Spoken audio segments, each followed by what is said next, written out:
Good afternoon and welcome to the Bournebrook pitches at the University of Birmingham for the second match of the Bucks Premier South League. Today we are watching the Birmingham Lions versus the Kingston Cougars. The Kingston Cougars are new to the season, but the Birmingham Lions were semi-finalists in the championships last year.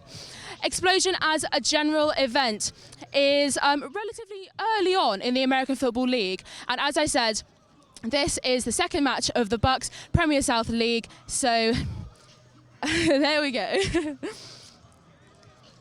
Let's have a look at the standings so far.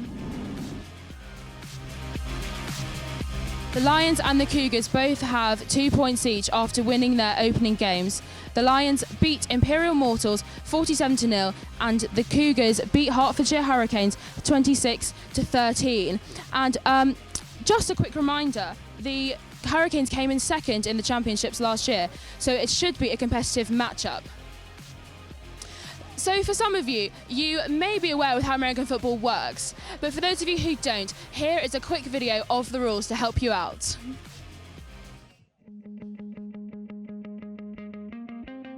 Today, the NFL is a huge part of American sporting culture, with 32 teams across the country vying for 2 spots in the Super Bowl. Every Sunday from September to February, Americans are hooked on the NFL, and now that football fever is spreading in the UK as well. Today, American football fever will take over the UOB campus for xpLosION. So what can you expect to see from today's xpLosION game? American football games are played over 4 quarters of 15 minutes each, with timeouts in between for a team to regroup, confer with the coach, and work out which plays they will run. The aim is very simple. Move the ball down the field and into the end zone for a touchdown. The team in possession of the ball has 4 attempts or downs to move the ball at least 10 yards, at which point they will get another 4 downs, otherwise they give possession to the other team. To pick up yards, the teams will run a series of pre-designed plays. Each play uses a down and only ends when the ball carrier is tackled, downed, or out of play. If they fail to travel 10 yards after 3 plays, the team will usually punt the ball away to get better field position. Keep picking up yards and the team will eventually get the ball into the end zone, scoring a touchdown worth 6 points. They can also kick the ball for an extra point or have one more play to get the ball into the end zone for an extra 2 points.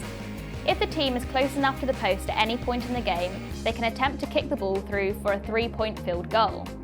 2 points are given to the defending team if they can tackle the ball carrier in his own end zone, a rare but extremely embarrassing way to give up points. An American football team has 11 players on the pitch at any one time. Each team will use 3 sets of players, an offense, a defense, and special teams.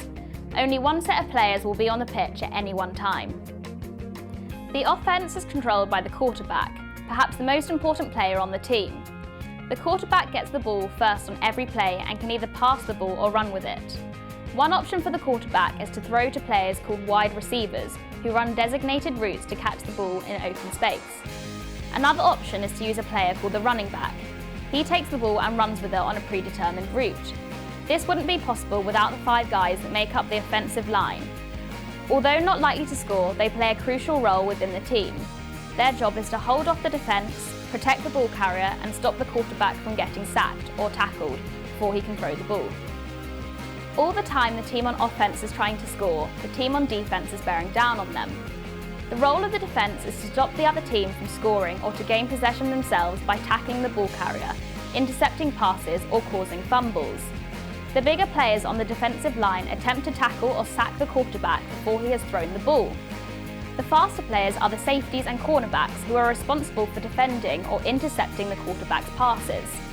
The last defensive position are the linebackers, who are versatile players and can provide either extra run protection or pass protection. They join the defensive line and attempt to sack the quarterback or join the safeties and cornerbacks in defending passes. The kicker and the punter form special teams who come onto the field to kick field goals, extra point attempts, or punt the ball on 4th downs. Now you know the rules, you can properly enjoy xpLosION and cheer on our Birmingham Lions. So, we've seen a quick VT of the rules. Is there anything else you guys want to add to that? I think we really need to emphasise the key of the skill positions on the offense. I'm talking the quarterback, the running back, and the wide receiver. These are the 3 players that can win you the game. If everything's going against you, if the opposition have just scored a touchdown, these are the guys that really need to step up in the clutch and make a play for you. I can't underestimate if you've got that telepathic link between the quarterback and the wide receiver, it makes your life so much easier on offense. It makes the defenses a nightmare because you're thinking 2 steps ahead of them. They have to react to what they see, whereas you're already on the next page. You've already completed the play. You're running towards the end zone for a touchdown. So those positions are really key to take pressure off the defense and bring it back to the offense. Yeah, definitely. Those relationships are so important. What do you think? I was just thinking about the defense. You want to look at the cornerbacks because they're going to be responsible for covering the wide receivers and preventing any big plays, and also the defensive line. They're going to want to stop the running back from getting anywhere on the ground, while also trying to put pressure on the quarterback to make him hurry up and make bad throws, or maybe even sack him and cause him to lose yards. It really is a harmony between both of the sides. They need to work together if you're going to win as a team, but those are the key positions that we think really stand out. So just saying that, where do you think the Lions' strengths are? I think the Lions' strength is with their defense. Last week against the Imperial Immortals, it was 47-0 to the Birmingham Lions, and they held the Imperial Immortals for a loss of 2 yards over the whole 60 minutes, which when you're expecting them to put up to between 200 and 300 yards, that's a massive stop. They were particularly effective against stopping the running game. They held the running game of the Immortals to minus 20 yards overall. It's immense defense, no matter who you're playing in what division. Yeah. So what do you think about the Cougars then on the other side? Where do you think their strengths are? I think they're a very strong team. You know, they've gone on an 11-game win streak and they have just won against the Hertfordshire Hurricanes, which is not an easy match given that they are considered one of the better teams in the division. Very true. I think more specifically I would say the defense, because they have just held out the Hurricanes, which is, as I said, not an easy thing to do. So yeah, talking about, you know, tough games and things, what do you think about the Imperial game last week with the Lions? You know, can they do that again? Yeah, definitely, I think they can. You know, that was a strong outing which will only improve their confidence that they have in their camp. On top of that, this is xpLosION, and they have not yet lost an xpLosION event. They always bring their A game to this to perform in front of the home crowd. I definitely think the home crowd will help them to get them ready and raring to go. Yeah, absolutely. You know, you can't underestimate. These players won't have played anything like this. The Kingston Cougars were doing some interviews with some of the football blogs earlier, and they've said that, you know, we're going to admit we haven't played anything like this before. There's been nothing like it, so it'll be a new experience for everyone. There'll be challenges with the crowd noise, trying to crowd out their offensive calls, but it'll be a really interesting and competitive matchup, I reckon. Definitely. I'm really interested to see it. I really am. So after the first quarter, we have the Buds dance squad performing for us, and earlier this week we caught up with them to see how they were getting on, so let's have a look.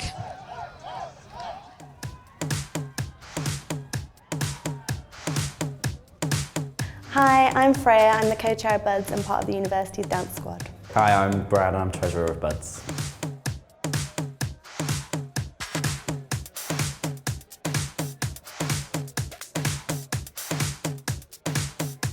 I'm really excited for xpLosION because it's such a buzz performing in front of everybody in such a big crowd, and it's great to support other sports teams.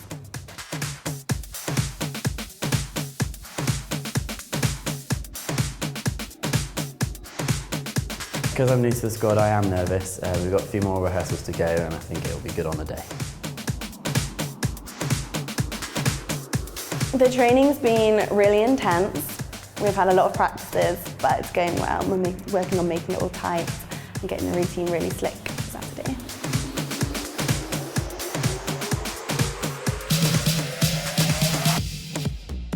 As the only boy in the squad, some of the choreography's been changed for me, just to make it a little bit different. Hopefully not too different from everybody else, but I do feel really involved, and I feel like we're a good team and we work really well together.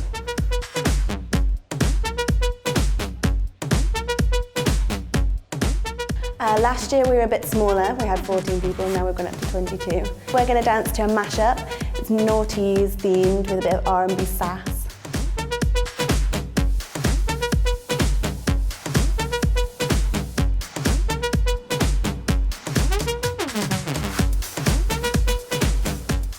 So let's talk about something a tiny bit different. So the weather is a bit weird today. It's very, very windy. Is this going to affect the team at all? I mean, you know, during the coin toss, is it going to affect when a player, you know, which team even will choose a side to start on, or what do you think? You would expect so. If the wind was going from end zone to end zone, then you would expect them to try and kick in favour.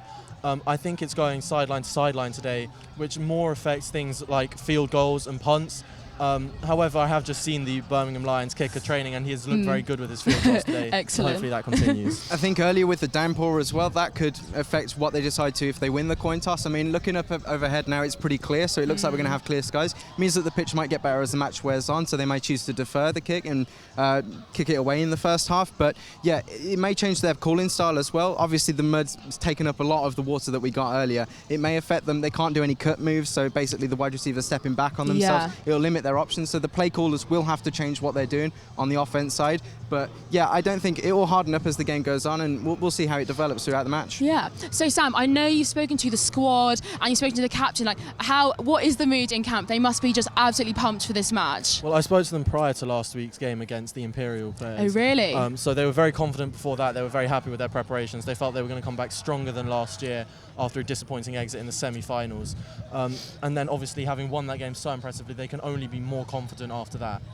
Very true. I think as well the disappointment from last season that you touched on speaks to the strength of this Birmingham Lions side. Anything other than a championship is a disappointing season for them. It's true. And it really speaks to their reputation. But you've seen players out and about around campus this week. They've been flyering. There's a real energy around the place. And you can tell that they're really pumped. They get a big crowd in here with Sky Sports cameras and everything. Yeah. They want to send out a message to the rest of the league that the Birmingham Lions are in for the championship this year, and this is the night that they can do it on. Very true. So what do you think about training? Do you think, will they up their training coming into this, knowing it's xpLosION next week? Will they do anything differently or highlight certain areas, or just be the same? Will they be normal? I think they'll carry on. You know, before a big match, the last thing you want to do is upset your regime and try and That's change very things. true. I was speaking to them. They're involved a lot of going on the pitch, working out their own plays, but also a lot of time in the film room. They'll watch their own film to try and see areas they can improve on and how to improve that, and also watching the opposition film. They'll want to try and figure out what the opposition likes to do so they can counter it and try and hold them to as little yards as possible. Yeah. The two head coaches have been really quiet. They've been keeping their cards close to their chest in the interviews in the build-up, which suggests that they've been watching the film, as you said,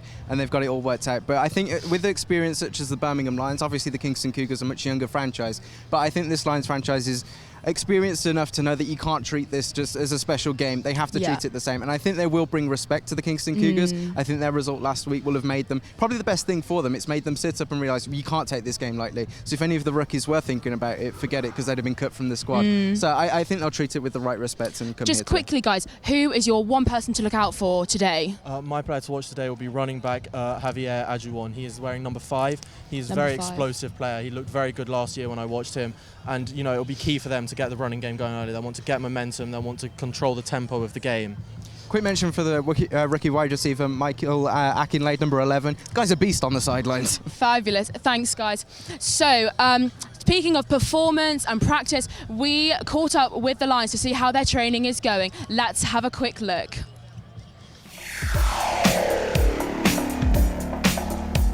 For us, it's been getting the last 5 weeks, getting all of the new rookies up to speed, and obviously getting all the veterans back and seeing what that standard they're at now. So we've been pushing forward for the last 5 weeks to get ready for our first game, and then obviously get all the scouts together for our second game, which is the Kingston game for xpLosION.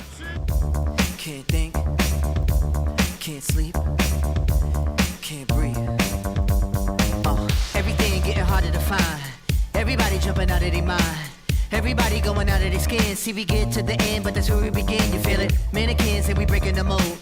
Breaking out and we breaking the codes. Similar to the jack who stole to the depths in your wet, so you take explode, so get it out. Send your body to flight.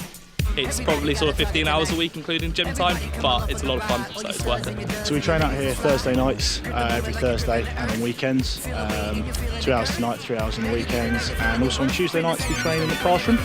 So we basically look at sort of schemes, the way that we run the ball. You know, we also look at what the opposition do and adjust the way we play to match how they play. We'll come up to here, up to Mexico, our home field, and we'll do specific drills to our positions.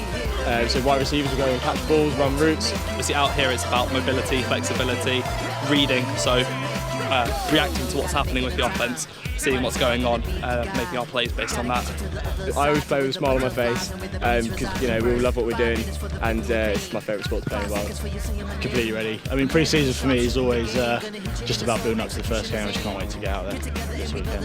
We just want to get the best out of them, and all the coaching staff want to get the best out of them, so we see their potential, and we can show them the way, but they've got to kind of walk that pathway and deliver. They won't take our soul.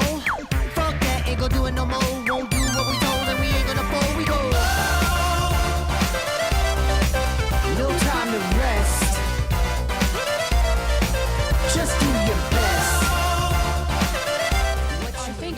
quite soon we are going to be having the run-on from both of the teams, but we're standing by for that at the moment. I know the cheerleaders are about to come on. Yep, I think the run-on is going to happen any minute, so if that happens, we'll pause. But let's just talk about xpLosION in general, guys. So xpLosION, it's growing and growing. There are so many people here. I know that there's maybe 3,000, 4,000 students coming here. Do you think it could ever move to a bigger venue, or what do you think about it? I think that is a distinct possibility. You know, if the crowd keeps growing the way it has been, then they might have to consider that. However, this is a very good location for it. It's on campus. It's a place that students know. It makes it feel more like a home game to them. Yeah, I think it's important to have the energy. They may look, if it continues to grow the way it has been, I mean, a huge credit has got to go to the Birmingham Lions. They've really built up this event and this program. But I think that if it continues to grow bigger, then they may go to a seated stadium event. They may take the example from other varsity sport, the rugby in Cardiff and Swansea, where they've moved to 15,000 seater stadiums and sold it out. That could be a real possibility for xpLosION in a couple of years. But you would lose something, definitely. Yeah, I think the run-on is going to happen very, very soon. We're standing by. I can hear the overhead speaker. So yeah, I think it could move to a different venue. But and it's getting bigger and bigger. I mean, NFL are backing it as well. We've got the Jacksonville Jaguars here, and you know, do you think they're really like taking on the support from the university events? Like, what do you think they're just really like opening their eyes to how big American football is now? I think definitely. You know, I was here last year and the Jacksonville Jaguars truck wasn't here, so perhaps that is a sign that they have taken notice of the size of this event and trying to expand their brand here. They're also trying to expand brand outside of universities, you know, extending contracts with various stadiums and teams here like Tottenham Hotspur, Twickenham, Wembley. Yeah. So I definitely think that American football is still continuing to grow here, and the university scene will grow with it. What do you think? I think it's a real credit to xpLosION the way the event grown, that it has attracted NFL teams, and again, credit does have to go to the Birmingham Lions. But yeah, they are really looking to sit up and take notice of British American university football. Obviously, it's such a big thing in the States, and it's starting to grow here, and they're starting to pay attention and really give it the due respect it deserves with all the connections. No, so what do you think about American football? I mean, from personal experience, I haven't been that familiar with it in the previous years, but I think it's coming more and more into the forefront, isn't it? And it's being recognised as a natural, not really a niche sport anymore. I think it's definitely one of the showpiece events that this university puts on. You know, there'll be freshers here who are coming to an xpLosION event for the first time. This could be their first taste of American football. And some people will get hooked on it tonight, and it's really good that the support, things that we've said about the NFL with the Jacksonville Jaguars here, it will really grow into just American football fans as well as fans of the Birmingham Lions and the Kingston Cougars respectively as well, so it'll continue to grow. Let's just pause for 1 second, guys, and have a look at the run-on that is currently happening. Yeah, so the run-on is that's another great part of American football, isn't it? The run-on. I mean, that's such like an iconic thing to do, that you'll run through your team, you're running onto the pitch, you're ready to go. That will make them pumped as well, won't it?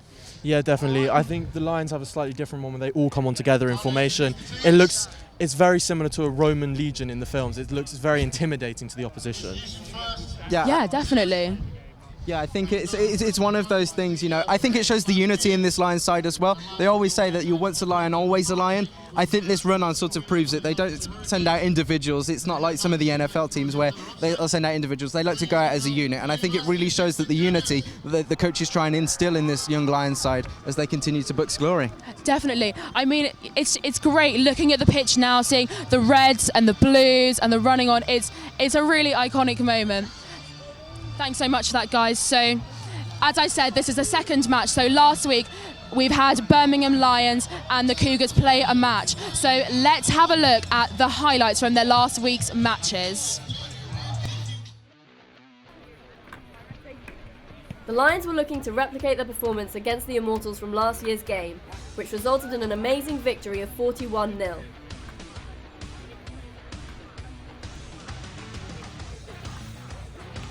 There was a great start to the game with a Lions touchdown pass followed by a successful kick for an extra point. After holding off the Immortals so they couldn't gain any yards, the Lions immediately came back for a touchdown, but were blocked in their kick. After kicking off again, the Lions quickly intercepted a pass and Snowe went on to score another touchdown.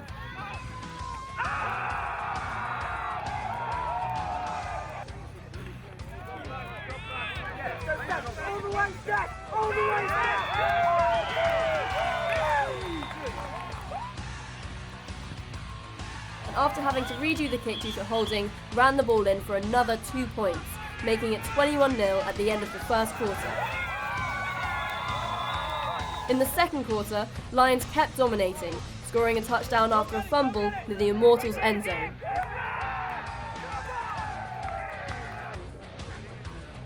They proceeded to score 2 more touchdowns, therefore entered the second half 41-0.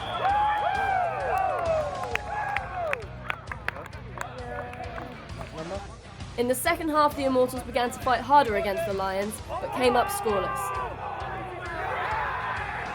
Well, the Lions got a last-minute touchdown, making the final score 47-0. Okay, so we've just about had the run on. That was amazing. Do you see all the cheerleaders were there, the crowd was up? I think that was a great moment. Yeah, it's like I was saying, there's a real unity in both of the sides. You know, the Kingston Cougars had a similar run-up, but particularly between the Birmingham Pussycats and the Birmingham Lions, there's a real unity there. There's a real energy around the place. Yeah. There's a real buzz. It feels like the atmosphere is really building now They for really a good explosion. sprinted through there, didn't they, as well? Like, really making sure they get to the end of there. They want to play this game, don't they? Yeah, I think it had the desired effect. It will have pumped up the crowds, it will have amped up the players, and it will have hopefully intimidated the opposition a little bit, though that seems unlikely given the way they also entered. I mean, the I field. can't wait to get going there. It's interesting, though, that you said about intimidation. It's like, you know, the haka that New Zealand do, the rugby. It's a very important, I think it is a very important thing in certain sports to make sure you stand out and say, I'm going to win this match, you know? It's a really interesting one. Yeah, it's really about team cohesion, coming together as a unit and showing, hey, Kingston Cougars, you're not going to break us today. We're going to come together, we're going to fight through thick and thin to try and get this win. And that's what they're going to do at the Explosion event. Yeah. So what do you think about, I know we have a couple of GB players in the squad, which I think is really great exposure again for American football. I think that's really, really helpful. Yeah, definitely. You know, having that, it's good. It shows good strength of the Lions team as well, that they have so many GB representatives here. But the fact that there is a GB national team is also a step in the right direction for American football moving into the UK. I think as well the Kingston Cougars also have a number of GB representatives as well, which is what will lead it to be a competitive matchup. You know, you're seeing some of the best British young talent coming up through the ranks that will hopefully put Britain on the footballing map and, you know, make America stand up and take it more seriously with the British side of things, I suppose. Definitely, definitely. Thank you so much, guys. So now, interestingly enough, unconventionally, our sports officer, Remy, is actually on the starting line today. So we spoke to him earlier this week. Let's see what he has to say about this match today. Remy, as a sports officer, normally you're on the side enjoying the game. This year, we find you in the game. How do you feel about that? I'm really excited. Obviously, as you say, I stand on the sidelines watching a lot of the sports matches. There's been Engage recently, which was really, really good fun. But I'm really excited to be playing at Explosion again. It's one of the best events on campus and it gets so many people down. Nervous, but very, very excited to be there. Brilliant. So I know this is your third year playing American football, and I would wonder, how are the rookies holding up? The rookies are doing really, really well. We've obviously got some of the best coaching staff around, and they've picked up the rookies and they've made them some really, really good players, even if it's their first year ever playing. So they're holding up very well. They're enjoying the sport, and some of them might even be playing at Explosion as well, which is really exciting. This is good. And Kingston Cougars is a new team on the block. How has your strategy changed for that? We don't normally change our strategy. Our strategy stays the same pretty much all throughout the season. No matter who we're playing, we believe that it's all about us rather than anybody else. So if we keep on playing the same way that we always do, then fingers crossed we should be beating Kingston on the weekend. Okay, guys, we are almost ready here. The coin toss is about to be made. I'm going to pass you over to our commentators. Enjoy the match.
Ball toss is tails. Birmingham will enter receive.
Folks, we're going to ask the Kingston Cougars to take a line on the sideline, please, remove their helmets.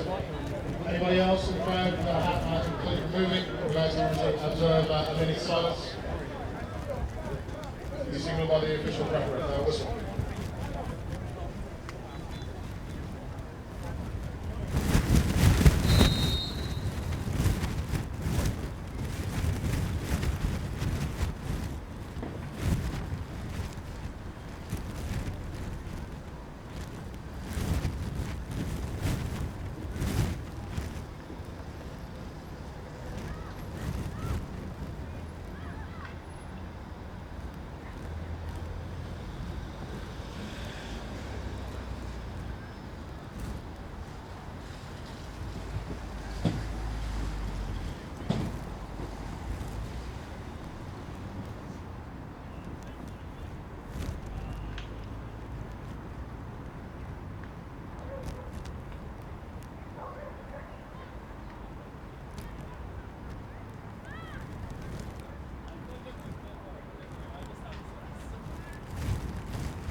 Thanks, and good evening and welcome to Brook, where the Lions have just received the kickoff. They got all the way out to the 35-yard line thanks to a return. I'm Matthew Riley, alongside me my co-commentator Sam Harrison.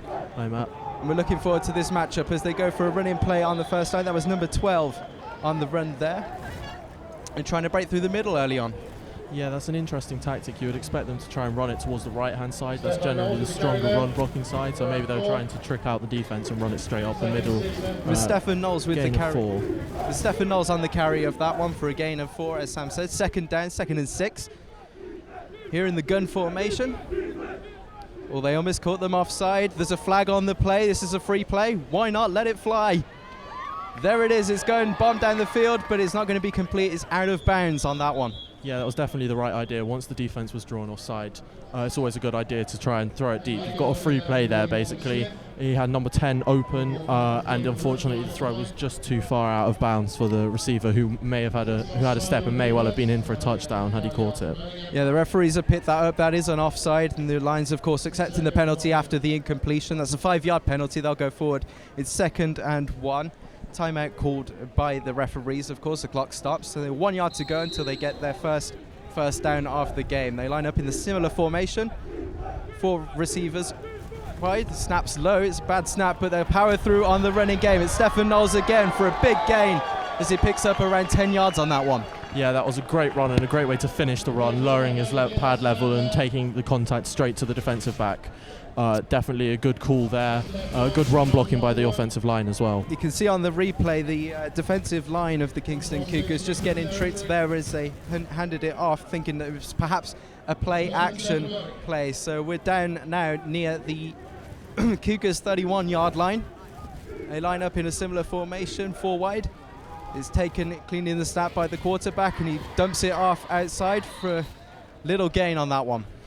Yeah, it was a nice idea. Throw a quick swing route, maybe try and catch the defense off guard with a running back out of the backfield. Unfortunately, not working out there, but any gain is a good gain. A pattern that we are seeing early on here is that they are using that running back of Steph Knowles. Maybe not going to Adjuwan, number 5, the running back, as we expected. Yeah, that is quite interesting. Perhaps they're saving him for later, or perhaps he's picked up an injury in training. I know, speaking to the captain yesterday, there were no injuries in the Lions team as of yesterday. It's a screenplay on this one. It's out to the wide receiver, Alex Salter, as he goes out of bounds at around the 22-yard line. The clock stops, of course, as we head out of bounds. It's a little bubble screen there going on. Yeah, it was a very good pass, but it was a nice block. There's a flag on the play, and it could well be coming back for an illegal block in the back. But we'll have to see what the referees signal here. It is, of course, the danger with those screenplays is that you are sending wide receivers and non-linemen to go and block. Let's hear from the referee.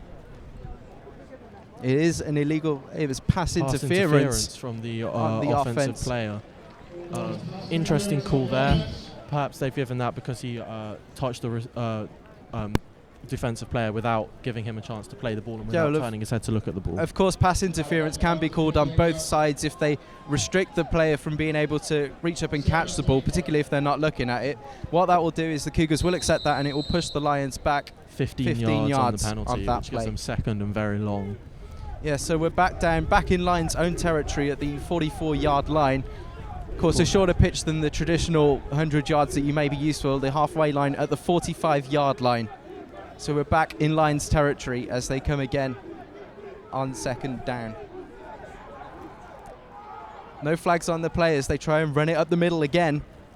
It's tackled for a gain of about 7 there. Interesting play call there. Perhaps they should have run a draw play and tried to fool the defense into thinking it was a passing play before running it. However, I did think the defense was drawn offsides, but the referees decided not. Yeah, they decided not to flag on that play, of course, with the early penalty. It's 3rd and 18 here. Back in Cougars territory for the Lions, lining up in the gun formation once more. Samuel Lee Baker looks down the field. He tried to play it out wide to Alex Salter, who completes the catch in bounds, but it's short of the 1st down. Yes, it looked to me there as though the pass was thrown a little bit too far, and had he given him a little bit more space to work with, he may have been able to turn upfield and perhaps even gain a 1st down, or at least get them more into field goal territory, because it would appear as though they might have to punt it here. Yeah, it looks like they've sent the punting unit on. As we saw in the warm-up, they were practicing their kicking, and it did look reasonably well. They were practicing the field goals and the punts themselves.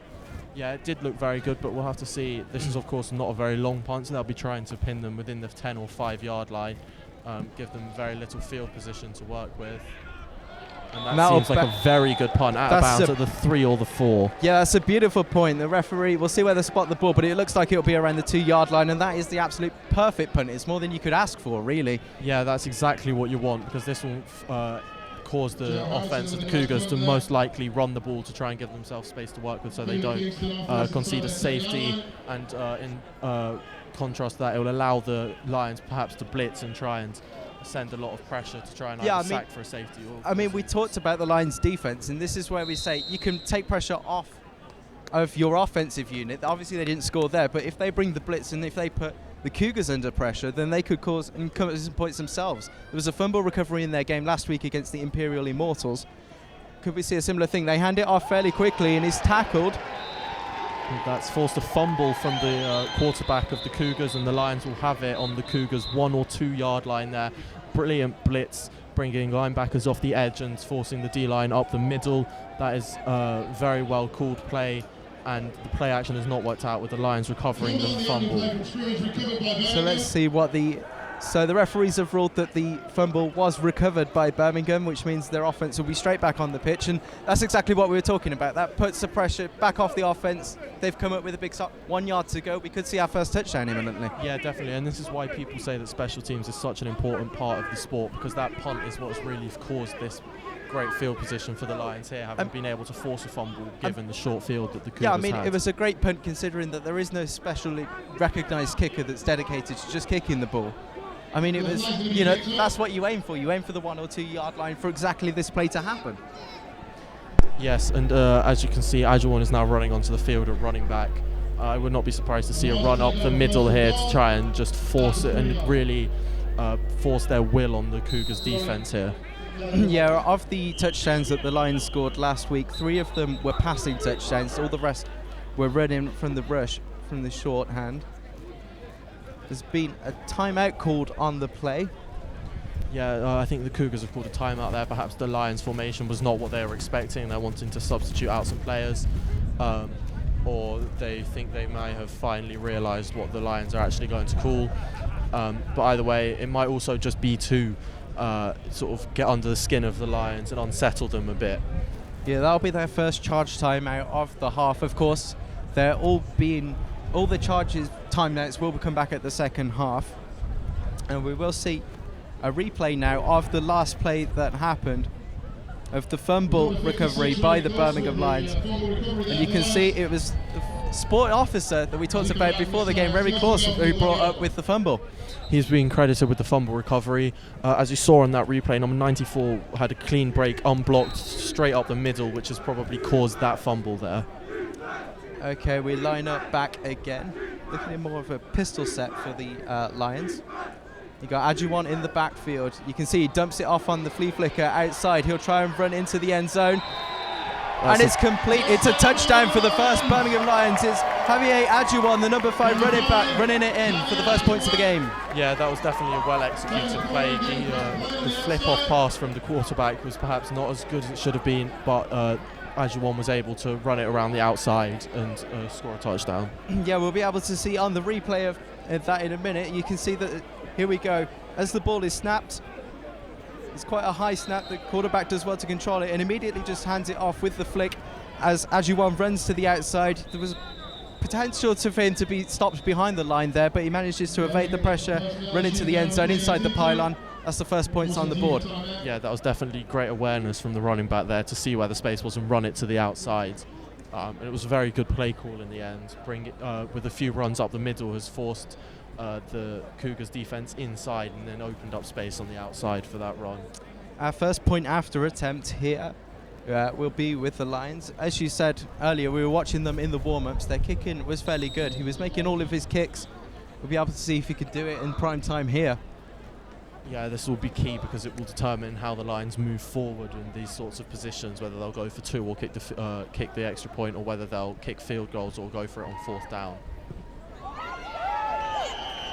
almost blocked, but the field goal is good. So that means that the Lions are up 7-0 early on here at xpLosION 2015 inside 3 minutes. And that's a great example there of the whole play of defense leading to points on the offense, taking the pressure off and bringing the pressure to the Cougars. Now they've got to reply, surely.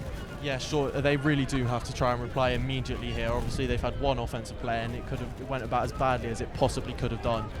The Lions have come out all guns firing on all 3 facets of the game early on. So we'll have the kickoff. You can see on the replay the number 3 for the Kingston Cougars did get free and almost made the block, but it all worked out well for the Birmingham Lions in the end. Yeah, that would have been an impressive play had it been converted, but unfortunately the Cougars were not able to get to the ball fast enough. I mean, we should make a note, in university football, the point after isn't as automatic as you may see in the NFL. There are good special teams, there are good special teams unit who can make the block and who do make it difficult for the opposition. There was a couple of missed last week by the Birmingham Lions, but off to a perfect start here. Yeah, also not to mention that there is, of course, in the NFL, specialised kickers who are paid only to come onto the field and kick the field goals and the extra points, whereas in this sport, in the university sport, it is the responsibility of players amongst the team. And as the Lions get off, so starting as a kick-off, and it's a good return, and he makes a good cut, and he's up the field. This is exactly how the Cougars would have wanted to respond. There's a flag on the play there around the 40-yard line of the Kingston Cougars as he goes out of bounds at about the 42. Joe Hamilton, with the tackle there for the Lions. It was a great return for the Cougars, a good response. They'd have been feeling the pressure after their offense failed on the first time, but it was good for about 30-yard return. That was as it was run back, but there was a flag on the play, so this one may be coming back. We've yet to see a signal from the referees as to what exactly was the problem with that play. It appears to be a 10-yard penalty, so perhaps it was an illegal block in the back or a holding call on the Cougars. So we're going to get a signal from the referee, I think, now. If we just watch a replay of that return, you can see towards the end the flag is thrown roughly where the returner went out of bounds, towards the halfway line. It looks like we're lining up a little bit shorter of where the returner did get out of bounds, which would suggest it's a penalty against the Cougars. It'll be first down, and we are going to go back, I imagine, half the distance to the goal.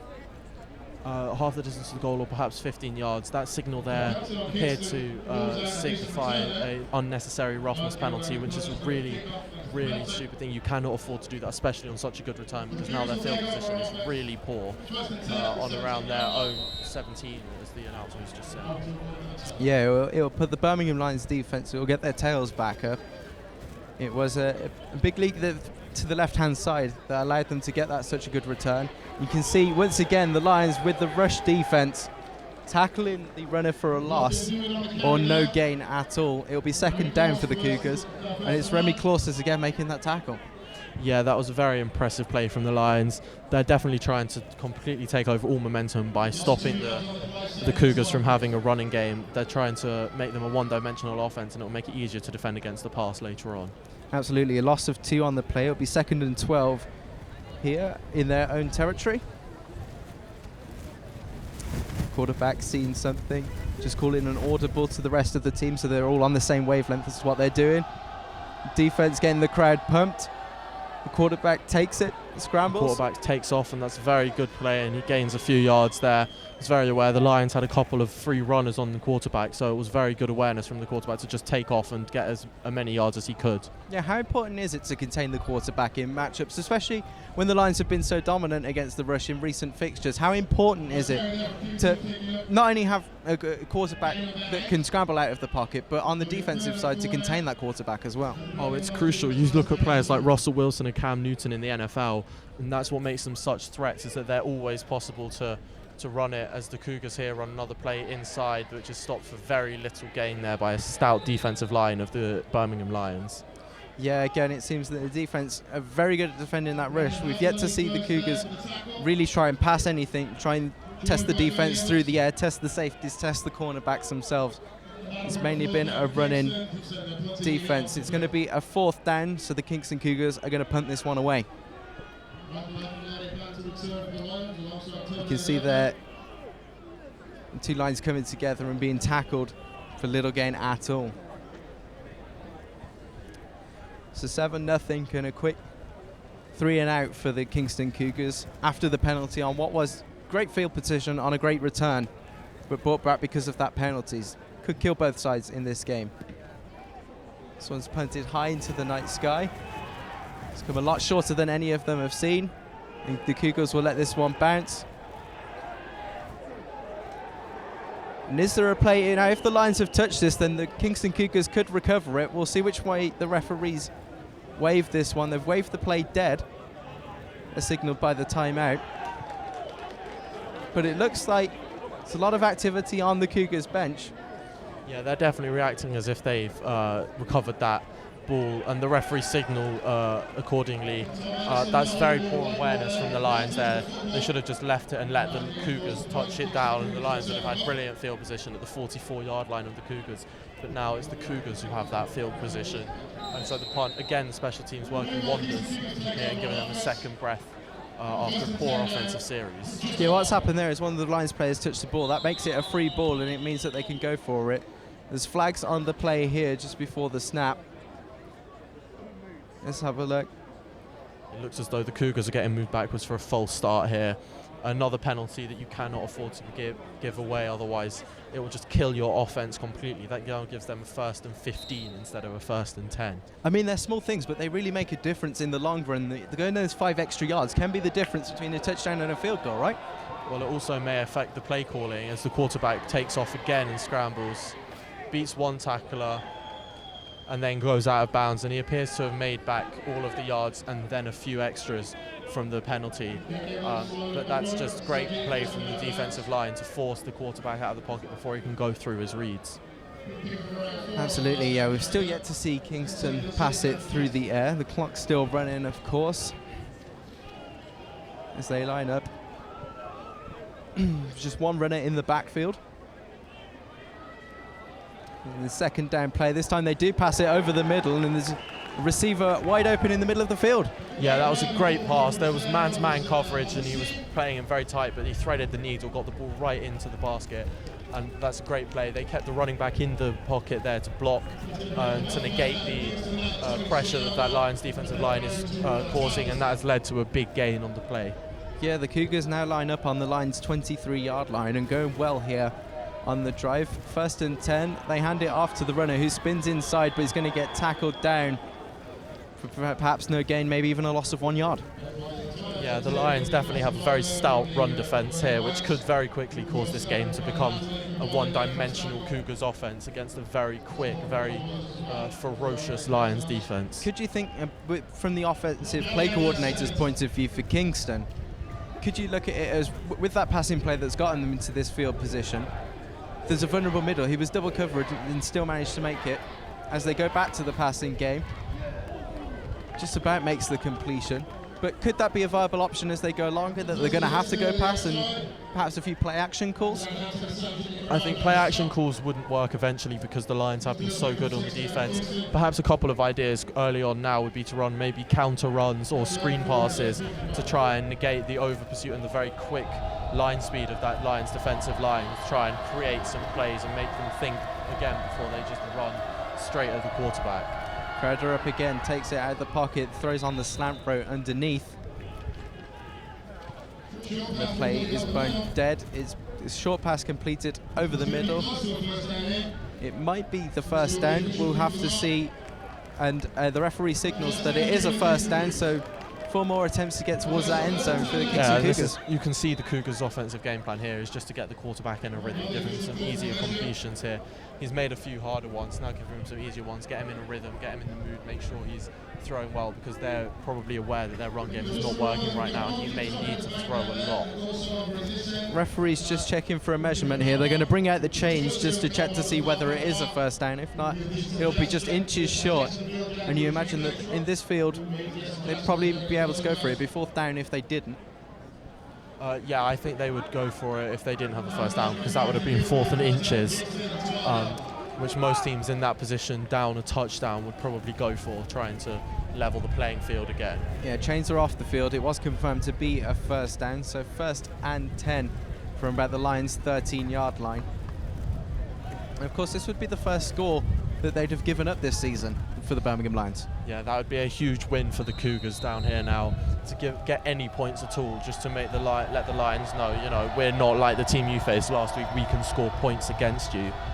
1st and 10, it's tipped up, but it's unable to be intercepted on the play as number 54 from the back down from Nick Evans there, just over the middle, trying to work that passing game, but not coming off. That was a very athletic play from the linebacker there to leap up and tap that down with one hand. It appeared to be some zone coverage there from the Lions, dropping into zones, just covering all bases. And the pass rush forced a slightly poor throw, so it was able to be knocked down. 2nd and 10 here from the 13-yard line. Takes it out of the snap. They look like they're going to try and run it with the quarterback again, but he's tackled up. And if it's behind the line, that's going to count as the first Lions sack. Is it a fumble even on the play? Well, from what I saw there, the quarterback was still trying to hand the ball off to his running back there. Did they roll it? It's going to be ruled as 3rd down. You can see the ball's up there. The Lions did come up with the ball, but they've ruled it that it was stopped by forward progress before he was tackled and before he lost control of the ball. Yeah, I think that's a good play there, good call there, because he was stopped going forward, and that would have been very unfortunate for the Cougars to have their drive stopped by an not given call there. 3rd and 10, the referee signalled the clock to continue now. Lining up again in a similar formation with that one runner in the backfield. So quite a high snap as he looks over the middle. He's wide open, and it's almost intercepted on the play. Yeah, that was tipped up by the captain, actually, Sanjita. He's playing high safety there, very close. And then you could see another Lion diving in, trying to salvage the play and get an interception in the end zone. It's 4th and 10, and as the announcers just said, the Cougars have left their offense on the field, so they're going all or nothing here. And it would be a very big moment here, big swing of momentum if the Lions are able to force a turnover on downs. We'll see if that's the right call even. 4th and 10 here, still from the 13-yard line. All or nothing for the Cougars. As he takes the snap in the pocket, he throws it wide to the corner. They both come down. What's the signal? It's an incomplete pass, which means that the Lions get the ball on turnover of downs. Yeah, that was very good defensive play from the Lions. It looked for a moment there as if the receiver had caught it, but both of the defensive players covering him were able to strip him of the ball and force an incompletion. Do you think that was a wise call? Considering it's 4th and 10, we're early on at Explosion. We know how strong the Lions are at home. They're 7-0 up. You've still got quite a lot of time in the first quarter left. Would it have been better just to kick the field goal and try and get those 3 points on the board and keep pressure on if you're scoring from your drives? Surely that's going to put pressure on the Lions. Yeah, I think kicking a field goal there would have been smart. 7-3 is a lot better than 7-0, and also it gives you points on the board, it gives you something to work on. Yes, you didn't come away with the touchdown, but you still came away with points. As the Lions run it here, another great run there, lowering the pads at the end of it to embrace the contract and fall forward. Big gain of about 20 yards on that play by Stefan Knowles. We're seeing him run it from deep inside the Lions territory, whereas they seem to switch to Agile 1 as we get closer into the red zone. Yeah, and they're doing exactly as I said. They're trying to really control the tempo and force their will on the Cougars on both sides of the ball here. A very low snap is bobbled by the quarterback, who tries to escape, and he'll go down for the first sack of the game. Yeah, it's the first time Sammy Lee Baker has been sacked in this game. They'll get tackled for a loss. They'll come back for about a loss of 6 yards on that one. But it seems the few times that the Birmingham Lions have run it here, they've often found big gaps. The running backs finding the lanes to exploit. Yeah, there is that, and also the running backs are not afraid of the contact. They're embracing it. They're trying to fall forward. They're trying to take on the contact. They're trying to finish the runs, as I said. They're definitely looking to make every yard they can out of their carries. Keep capturing them offside. There's flags on the play. It's a free play once again as he looks down the field. It's incomplete, but this one's going to be coming back for an offside. So that's going to be a 5-yard gain back and still 2nd down. Yeah, that was good play from the Cougars safety there. They had an open receiver who, had he caught it, may well have been through for a touchdown, but knocking the ball down. Of course, as earlier, that was a free play, so nothing's going to happen about that. Yeah, absolutely. It just gives the Lions a bit of breathing room. It's back into sort of a manageable rate. It'll be about 2nd and 11 here on the play. As they're in the huddle, they come out of the play. Not seen too huge a change up in terms of the formation. They've consistently gone with 4 wide receivers, 1 runner in the backfield. Second and about 11 as it's thrown short over the middle underneath. And stopped for a gain of about 4 yards. Completion there by Ollie Waldron-Smith. Yeah, that was a good play. Interesting to note that the Lions are not keeping any extra help in blocking for the quarterback. They're very confident in their offensive line.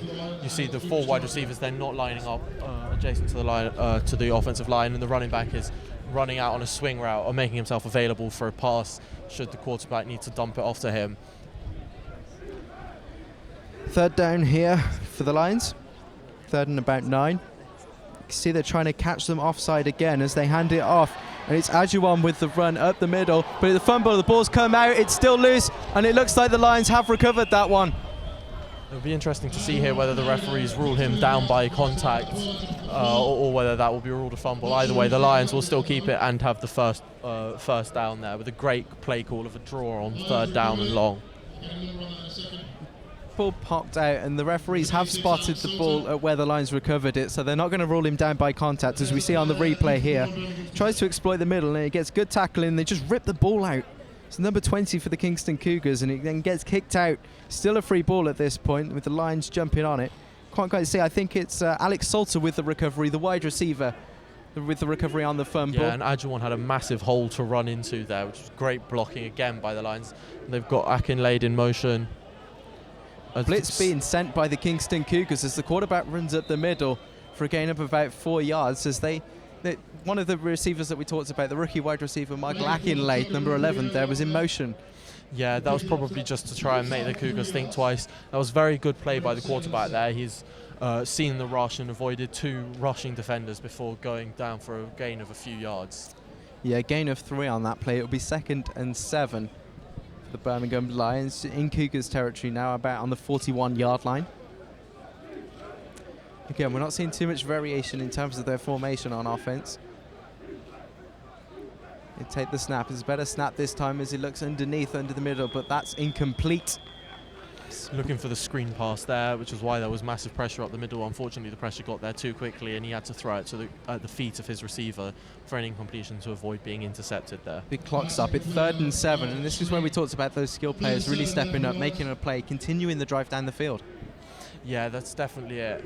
I think I saw Michael Akinlaid go on a go route there, which is basically just a sprint towards the end zone. He is a very, very big man there, and he looks very quick. I would be very keen to see the Lions get him involved quite soon. Yeah, you can see the cornerbacks quite far off him down at this near side of the screen. They take the snap again, they hand it off on the run, but it looks like the spin move away is a great play by Stephen Knowles, the running back on that play, up the middle. We'll have to see where the referees spot this. It looks like it will be short of a first down. It'll be interesting to see how the Lions respond if it is 4th down. I think it's going to be 4th and 1 or 4th and 2 here. But again, another great run from Knowles. He's really running hard. He's breaking tackles every time, making good yards.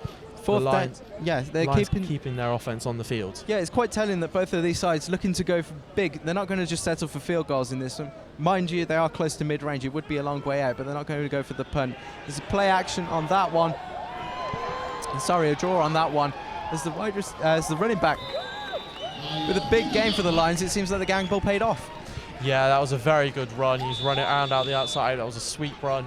He's gone very far down the touchline. That was Knowles again. Very, very good call there. To going for it on 4th and 2, always a bit of a risk, but when your play calling is as good as that, you can see why they would make that decision. Absolutely, yeah. So at the end of the first quarter then, as we come down, as the offense is coming to the side, Birmingham Lions up by 7 as they run off to the sidelines. It's been quite competitive so far. Both teams going for it here, Sam. At the end of the first quarter, we should see a performance from the Birmingham University dance squad, which of course we'll be bringing you. It was said earlier in an interview as well, we're talking about defense making big plays. Wayne Hill, the head coach of the Birmingham Lions, said last week when they were playing Imperial, they'd throw through shapes in the end zone if the defense was able to get a touchdown. They've managed to create some pressure now, but we believe that the Birmingham University dance squad will be coming on to perform in just moments. Yeah, it was definitely an interesting first quarter there, but now we'll leave you to watch this impressive performance. Yeah, as you can see, the Birmingham dance squad come on to the cheer of the crowd here at xpLosION. It's been a competitive event, and we can't wait for the next quarter to continue. Just a reminder, the Birmingham Lions up by 7 at the end of the first squad. So it's the Buds dance squad here with their routine, and we'll let you enjoy this one.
smartest male student on campus.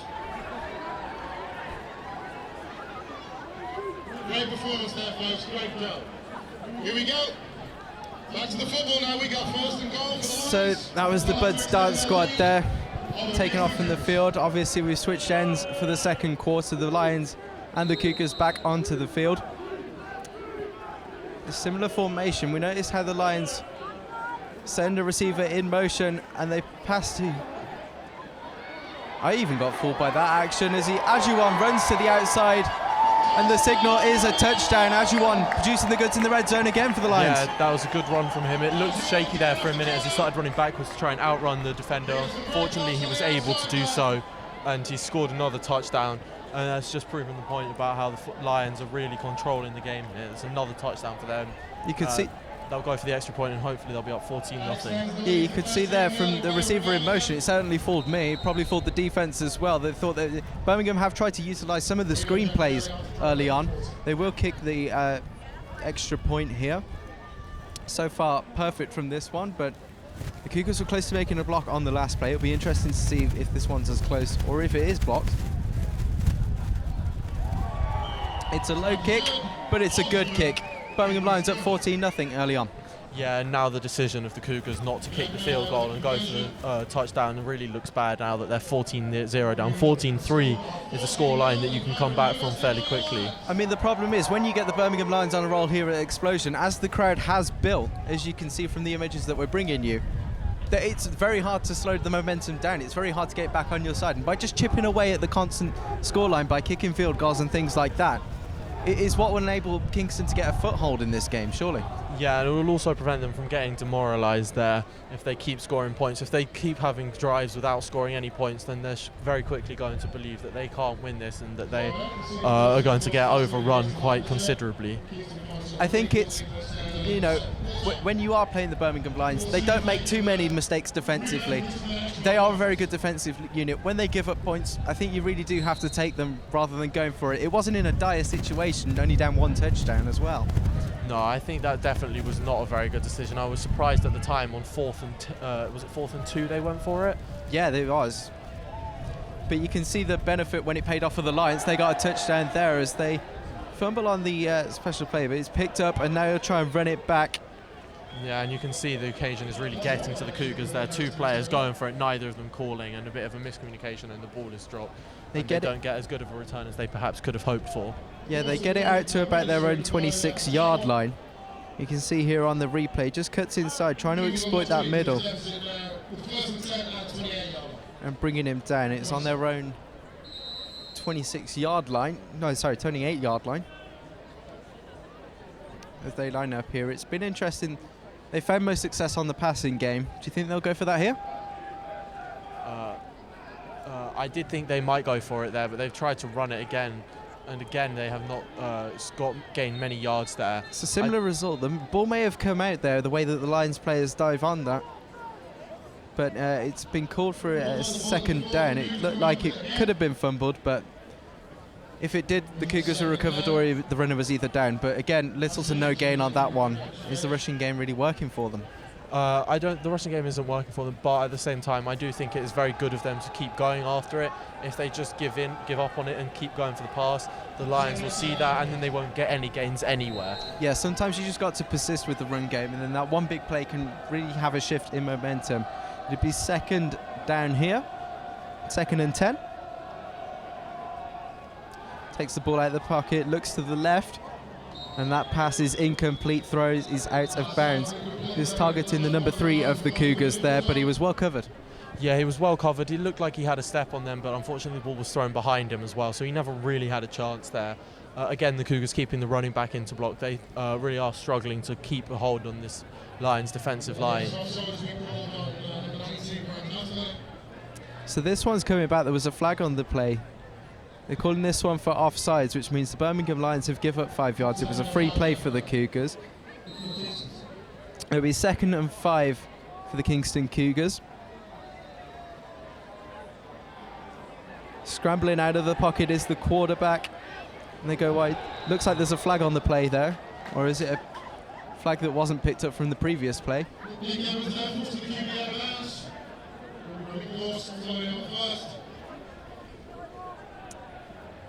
It looks as though it may just be a flag that hasn't been picked up from the previous play as the referee just walks past it. Right, it just might be a flag-looking leaf. Who knows? As we come in again, it will be 3rd down, 3rd and 6 as the quarterback was tackled for a loss there, trying to scramble out of the pocket. As the referees come together, they whistle the play dead.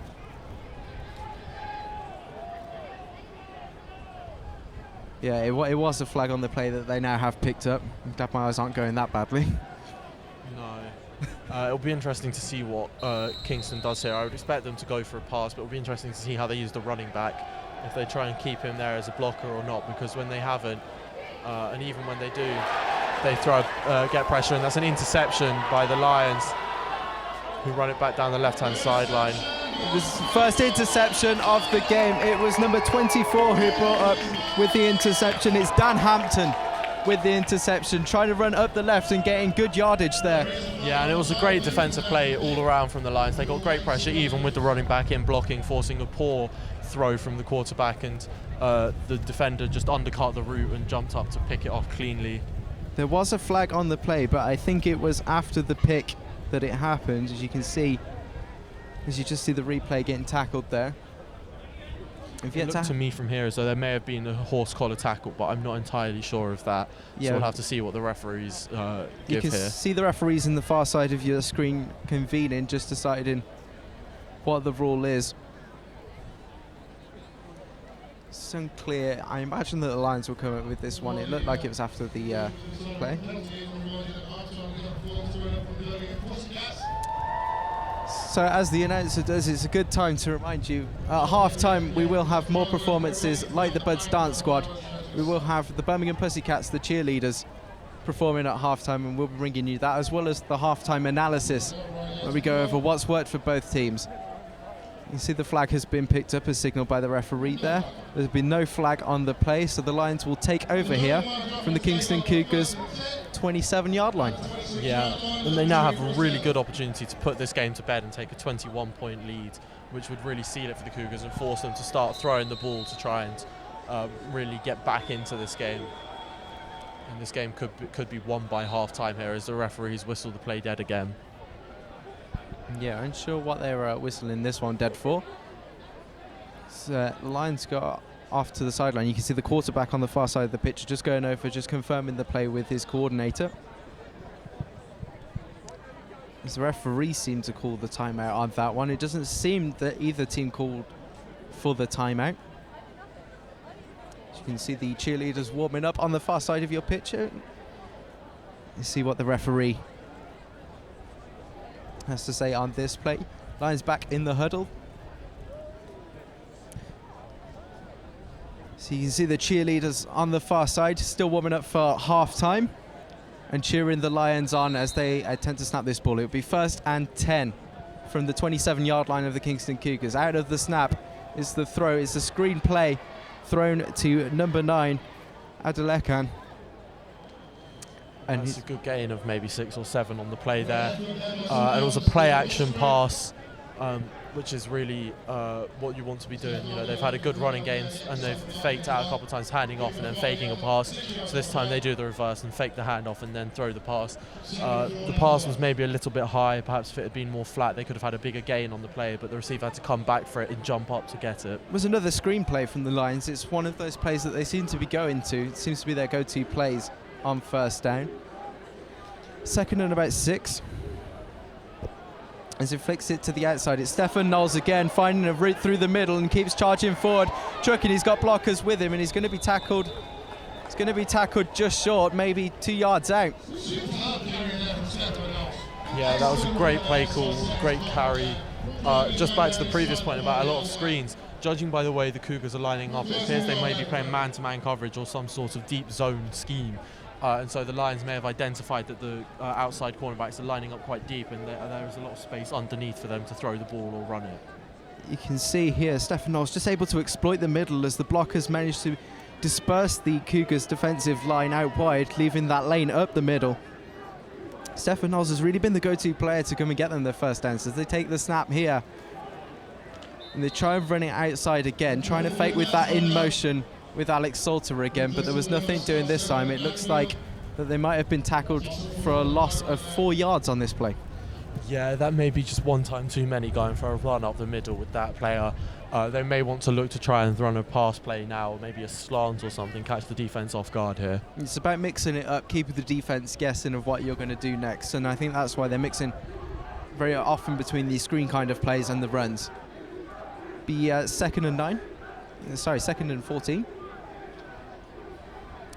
They take the ball out the snap. Baker hands it off outside. He's going to be tackled short of the end zone, but inbounds. The clock will keep running here in the 2nd quarter.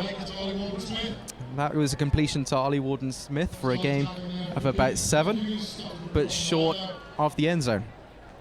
Yeah, and as I said, they did run a slant play there, the Lions, try and catch the Cougars off guard. Unfortunately, they didn't go to the slant. They went outside instead. It's a good play call. They line up here again on the goal line. They'll definitely want to try and punch one in here and take a really good lead here. 3rd down for the Lions in the red zone. They have been good. They have often looked to try and run it in, potentially catching them offside. There just doesn't seem to be a flag on the play. He comes outside and it's going to be wrapped up before he's in the end zone again. Yeah, another screen or swing play there to the running back. They're definitely using their running backs as much as they could. Yeah, there was no flag on the play for offside. He managed to just get back out of the neutral zone before the referees flagged that one. So it'll be 4th down, and I think the offense... The Lions have brought out their kicking squad here, so they're going to try and kick a field goal, take a 17-point lead, keep the clock, keep the scoreboard ticking over, and put more pressure on the Cougars. Exactly, yeah, the pressure's just mounting as the Cougars remained at no score after deciding to go for it on 4th down and leading to the turnover to the Lions. Ever since then, they haven't really looked back and scored on each of their drives so far. That is, of course, if this kick is good for the Lions. So far good from extra points. And the first field goal of the game is also good. That's 3 more points to the Birmingham Lions. They're now up 17-0 here at Bournemouth in the second quarter. Yeah, and if the Cougars don't score before half-time, then this will definitely be getting away from them, and this could be game already at a 17-point deficit. How do you think the Cougars will be feeling, having not scored and now being 17 points behind? Will morale be low? I don't think morale will be low. They've just got to remember that they have won 11 games in a row. They can get back into this game. I think they do need to score some points on this drive now. I think more than anything, they may be hurting from the decision to go for it instead of kicking the field goal. Absolutely, yeah. We'll have the kickoff from the Lions' 30-yard line. The Cougars lining up ready to receive. They have had a couple of good returns from the punts and from the kicks that the Lions have had, but it's always been brought back due to penalties. They'll be looking to cut that one out on this return. Yeah, definitely.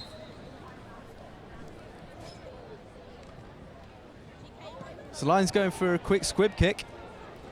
They managed to tackle it. Runs to the left. It wouldn't have been the receiver that the Cougars were counting on, but he makes a big gain as he's tackled out of bounds. It's a big hit by number 22 there for the Birmingham Lions, Sam Jeter. Yeah, the captain there leading by example with a big hit. And that looked dangerous for the Lions. They all got fooled out by which player had the ball. And so the player was able to get down onto the left-hand touchline. Fortunately, a last-ditch tackle prevented a touchdown. You can see they just tried the quick play. You can see that they immediately went for the kickoff just to try and catch the Cougars by surprise, but it works pretty much in the Cougars' favour. They're in Lions territory at the start of this one. Yeah, that was an interesting one. It was a very interesting formation, not one I've ever seen before, personally. There is a flag on the play. As we've said, Cougars penalties costing them again as they brought back inside their own territory. Another good return, another penalty, back inside their own territory. So we're going to see a replay of that tackle. We'll try and spot the foul. You can see he swings out to the left on the return. You can see the tackle, Sam Jeter just coming up here, grabbing his legs out of bounds. Yeah, looking like a rugby player there. Textbook tackle, grabbing the legs. Very good play, but unfortunately a lot of the Cougars' plays on offense have been called back by penalties, and a lot of their penalties have been on offense, which is really hurting them. The quarterback is brought down for a sack there. They just cannot hold this Lions defensive line. It's causing all sorts of problems. Yeah, it's another low snap, and one that the quarterback just couldn't get hold of. You can see him get wrapped up. Remy Clauster's coming around the outside, and then the Lions just swarming him. Yes, because of the low snap, he was not able to get the ball into his right arm, his throwing arm, and therefore was not able to throw the ball away and had to take the sack in the end. How frustrating is that, though? That's another down that they've lost with little or no play from something that relatively simple. As they go again, they run. There's a wide open receiver. It's number 3 on the far side as he cuts to the outside, just short of the first down marker, tackled out of bounds. Yeah, I think that was a very good play design there, throwing a short, quick route to the outside, countering the Lions' speed off the defensive line. The Cougars will definitely want to get some points here, and they may well be looking to up the tempo here, try and tire out the Lions' defense, who have been playing very fast. Yeah, I think you can see on the replay there, you can see how easy it is for the Lions to break through that offensive line. The remedy of that, of course, when you get a good snap, quick throws out to the receivers, and that's exactly what the Cougars did there. Yeah, and the quarterback did a great job of holding the ball as long as he could there to keep the defensive line running and to keep the defense unsure of where he was going with it. As they hand the ball off, unfortunately the running play picks up maybe 2 or 3 yards, and perhaps it looks as though they'll give them the first down here. Yeah, it looks like a first down for the Cougars. I think we'll move the chains here. as we do. So that's been spotted around the Lions the Cougars 37-yard line, I should say. Yeah, and this drive is looking quite good so far, other than that first play and the penalty that brought them all the way back. So it'll be 1st and 10 from the 37 here, inside their own territory. They hand it off to the running back, looking to exploit the middle. It's a big gain of around 6 or 7 before he's wrapped up by the Lions linebackers. Yeah, and this is why you keep pursuing the running game in the hopes that eventually you can break some decent runs off. They have picked up, as you said, 6 or 7 there up the middle. It was a very hard run by the running back. And now their offense begins to look two-dimensional again, and they might force the Lions to think twice about just blitzing. Yeah, it's just about creating that confusion with the defense, and then all it takes is for one player to just step off, and it gives you that option. It gives you that out route or something to someone to throw to. As they take the snap again, it'll be 2nd and short. As they make the completion, and they'll get their first down, tackled down in the Lions territory at the Lions 35 there. Yeah, they definitely seem to have upped their game on this offensive drive, calling a lot of good plays. They're varying up between run and pass. A lot of passes to the right-hand side, however, and runs up the middle. Yeah, the runs have mainly targeted the middle, with the passes going onto the outside towards the right-hand side. It's another first down for the Cougars, and it's an impressive drive so far as they throw again over the middle. That one's incomplete, almost picked off.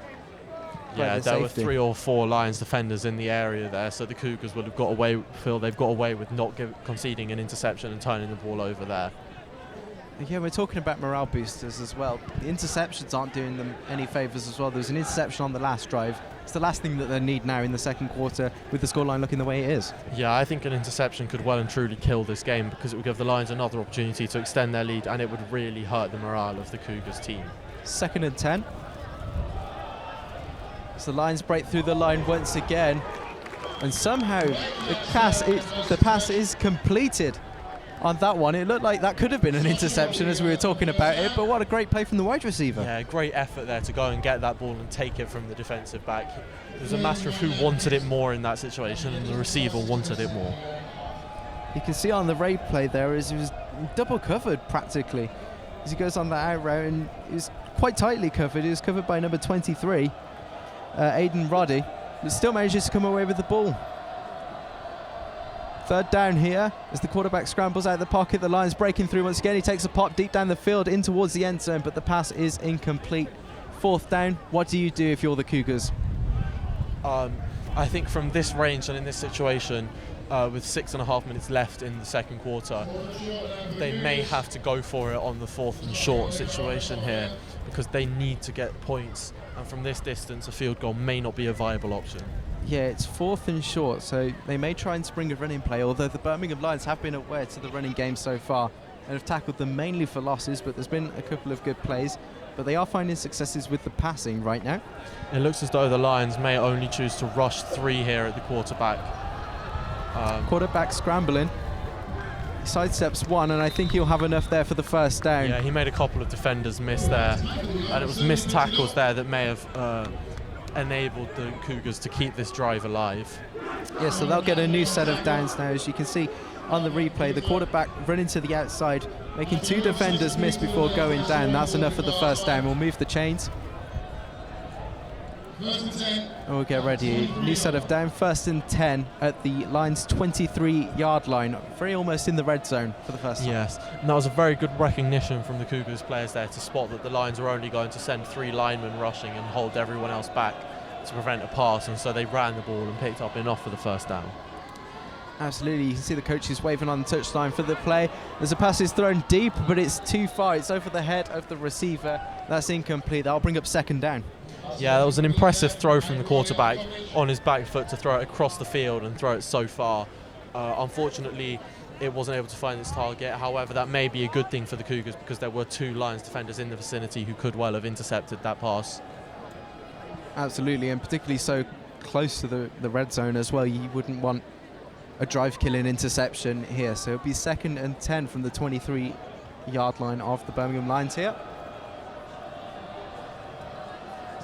Quarterback just letting everyone know they've got extra blockers in, have the Cougars, just the 2 receivers on the right. Quarterback scrambling again. He's going to get tackled behind the line. He breaks one tackle, but then two Lions defenders. It's a flag midfield, and there's a bit of afters going off there. Be interesting to see what that flag is picked up for. Yeah, there are a couple of flags there, and the Lions appear to be protesting this, so perhaps it will be against the defence. Again, great play by the quarterback. He broke two tackles there to avoid taking the sack, at least the first time around. Again, I mean, we mentioned it earlier on in the game, with the Lions being so dominant, it seems that the quarterback scramble is something that is on for the Cougars. You know, you can see there's some players, you need a dedicated player just to keep a constant watch of the quarterback to make sure he doesn't pick up the big gains. Yeah, with a quarterback with a dual threat like this, you have to have a spy on him to prevent him rushing to big gains. A tripping penalty called on Aidan Roddy, the number 23 there of the Birmingham Lions. That means it's an automatic first down for the Kingston Cougars. So they're going to move the chains. It's going to be back to the 12-yard line. Yeah, and that's just another example of one of those careless penalties that you cannot afford to keep giving away here, as the Lions were in a good situation but now backed up against their own goal line, and the Cougars with a real opportunity here to get themselves back into this game. Yeah, Cougars into the red zone for the first time tonight. As the quarterback on the quick play, it is complete, but it's going to be tackled before the loss. It's going to be ruled by forward progress. It's going to be second and short for the Cougars. Yeah, it was another good play. That receiver keeps getting open. He keeps losing his man on the short routes like slants or curl or comeback routes. It's very impressive play from the Cougars, and the quarterback, it must be said, is staying strong in the pocket and not afraid to take a hit if it means getting the pass off better than throwing from his back foot or on the run. Yeah, still going for those quick passes as the line still struggles to contain the Lions' defensive line, but it seems to be working for them then. Another quick snap, another quick throw, but this one's batted down, incomplete, short of the end zone. It'll be third down. Yeah, and that was a great defensive play, making causing the incompletion, swatting the ball away from the receiver. You could see what the quarterback was trying to do and what the receiver was trying to do, but it was, again, great coverage on the play. He'll bring up 3rd and 5 here in the Lions territory, beyond the Lions 7-yard line. Yeah, you must think that if they don't get the first down or a touchdown here, they will go for it on 4th down. Yeah, you'd imagine so, the way that they've gone so far. 3rd and 5 then. They've managed, I think, to draw the Lions offside, but it's picked off. And it doesn't seem to be any flags on the... I think there's a flag on the far side. It looked like they were offside, certainly. Yeah, it did look like they were offside, and the Cougars appeared to believe that they were offside, which is unfortunate because it was a good play from the defensive player to intercept that pass. Yeah, it was a free play then if they did catch them offside. You can see he just tries to dump it off underneath, and it was Remy Claustez on the interception. Nick Evans on the interception. It was great effort from the quarterback there after he threw the interception that's come back. He made the tackle on the player who intercepted it. You don't see that very often. So the offside penalty then, it's a 5-yard penalty. But it'll be 3rd and 1. So close to getting their first points of the game. Yeah, you'd have to say if they don't get them here, then they will definitely be demoralised. 3rd and 1.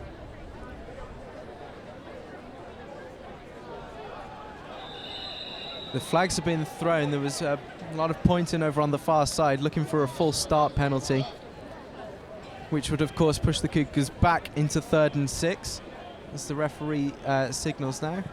It was a full start penalty. Again, penalties ruining the Cougars' offensive field position and drive here. They had 3rd and 1, which is very manageable, could easily have got the 3rd down and been within 2 or 3 yards of the end zone for 3 attempts or 4 attempts to score a touchdown. So we'll try again on this play. It's still 3rd down, it's 3rd and 6 now as the Cougars were pushed back by that penalty.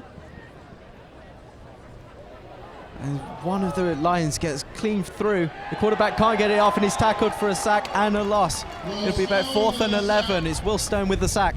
Yeah, and that's just another exhibit of the Lions' defensive line being incredible.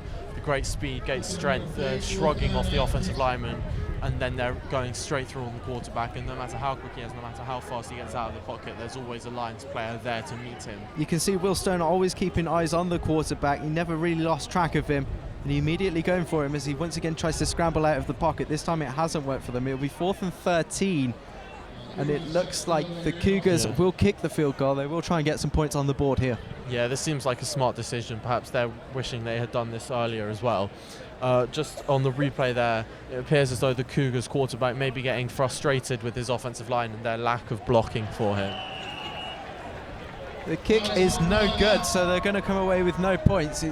Again, you were talking about morale and how it's demoralising. They were very close. They were about 2 yards out from the end zone. And yet it's another drive because of penalties. Penalties on the kick return went all the way back at the first start of the drive. And penalties at the end of that drive. It means they've come up with no points yet again. Yes, and perhaps there we're seeing why they opted to go for it instead of kick the field goal the first time around. Because that was a field goal that we saw the Lions kicker managing in practice earlier. Of course, in practice it's a different situation. You don't have 11 players rushing at you to try and block the kick. Yeah. But even so, it was not a great kick there. Yeah, like we have been saying about university American football, there are no dedicated specialised kickers as you may see in the NFL and other sports that you see on TV in the American football. So it'll be 1st and 10 for the Lions as they go deep down the field. And it's a completion. Michael Akinlade, number 11. That was a great catch, great effort. Constantly looking at the ball, saw it and went down to his knees to catch the ball that was slightly underthrown for the route he was running. Had that been thrown in front of him, he could have caught it in stride and perhaps gone all the way for a touchdown. Unfortunately, that wasn't the case, but still going down and making a great catch there. Great effort from the rookie. Great underneath, and we're talking about that understanding and perhaps him getting targeted throughout the game. That seems to be his first target of the night, but you can see why it was so powerful as the Lions go for it again. Here on the run, they'll pick up a couple here for 2nd down. Yeah, and they're running a no-huddle offense here. Of course, there's not much time left. So they're just constantly going after it, trying to score points quickly. I would not be surprised to see another deep throw attempt here. 2nd down for the Lions in Cougars territory now. As he throws it underneath and it's dropped on the catch, I believe. It's number 10, it's Ollie Walden-Smith with the drop there. Yeah, that's not great. He could have gone out of bounds there. He picked up a few yards and stopped the clock. As it is, there is a positive to be taken from that, which is that the clock was stopped. And so the Lions will have a bit more time to work with, but on 3rd and 10, they may not need it. Yeah, it's about 3rd and 7 on the play from the Cougars' 36-yard line. To take the snap, it's a good sack as Baker looks underneath again, and there's a big hit there as the ball is popped out and it's popped loose. Yeah, great defense from the Cougars there. They had 3 runners on the quarterback and they had people there to swat down the screen and prevent a completion. Yeah, so after that big game from Michael Akinlade, the punting unit comes onto the field. After that, it was a 3-and-out series. They're just going to kick this one away, the Lions, and they'll be hoping for a punt similar to in the first half when they got out to the 2-yard line and were able to bring the pressure to the Cougars.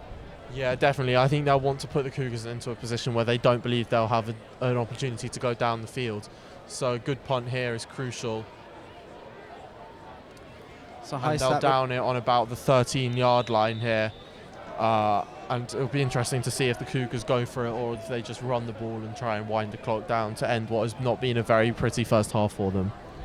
Yeah, you can imagine what the coaches are saying to them on the sidelines.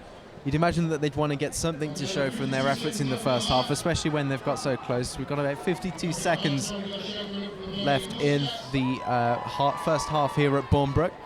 Of course, quick to remind you, as you can see them warming up there on the sideline, the Birmingham Pussycats, of course, will be bringing their performance at half-time, and we will be covering that.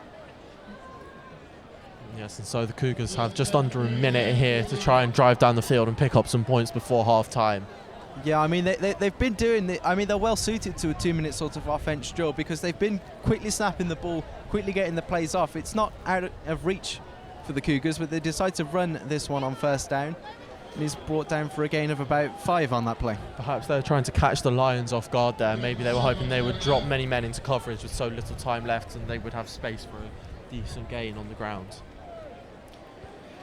Second, about 3 yards to go here as the clock continues to run. Of course, they will have some timeouts available. They did use one in the first quarter. As the quarterback again looks like he's going to get stopped. He manages to shake the tackle. He's gone forward for a rush. He's scrambling. He's dodged so many tackles.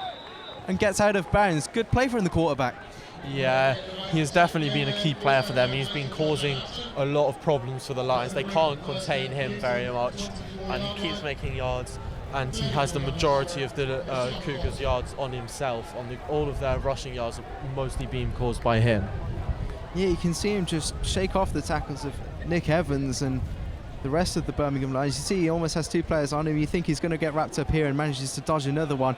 Not only that, but got out of bounds, which saves the timeout. There's a high snap there, but he looks left into double coverage, but it's incomplete.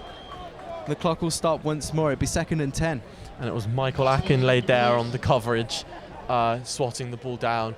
So the Lions trying some trick play with their personnel, perhaps trying to force an interception by sending a tall wide receiver into the game.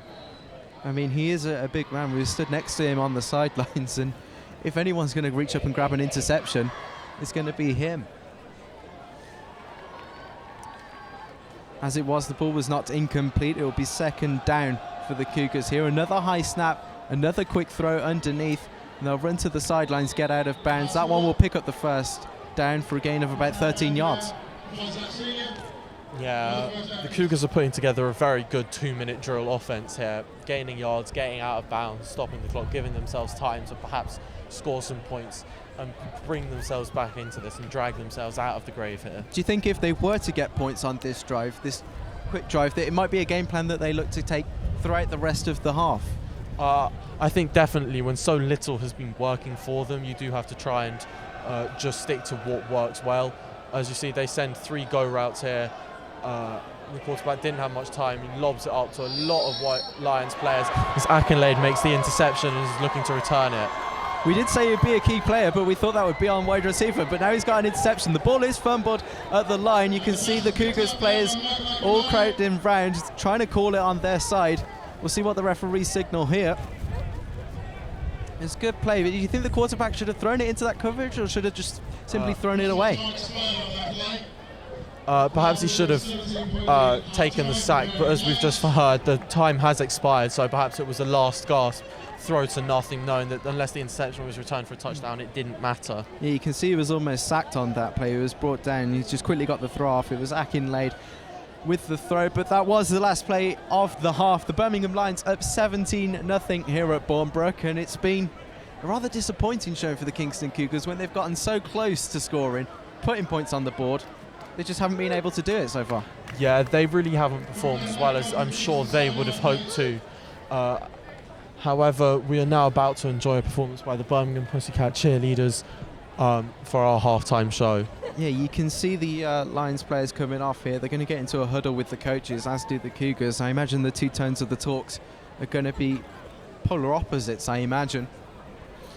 Yes, if I had to guess, I would say that the Lions coaches will be saying, keep doing what you're doing, keep playing hard, don't get complacent, whereas the Cougars will be saying, we need to pick this up, we need better effort from everyone, we need people to really throw themselves into this because we need to do anything to get ourselves back into this game.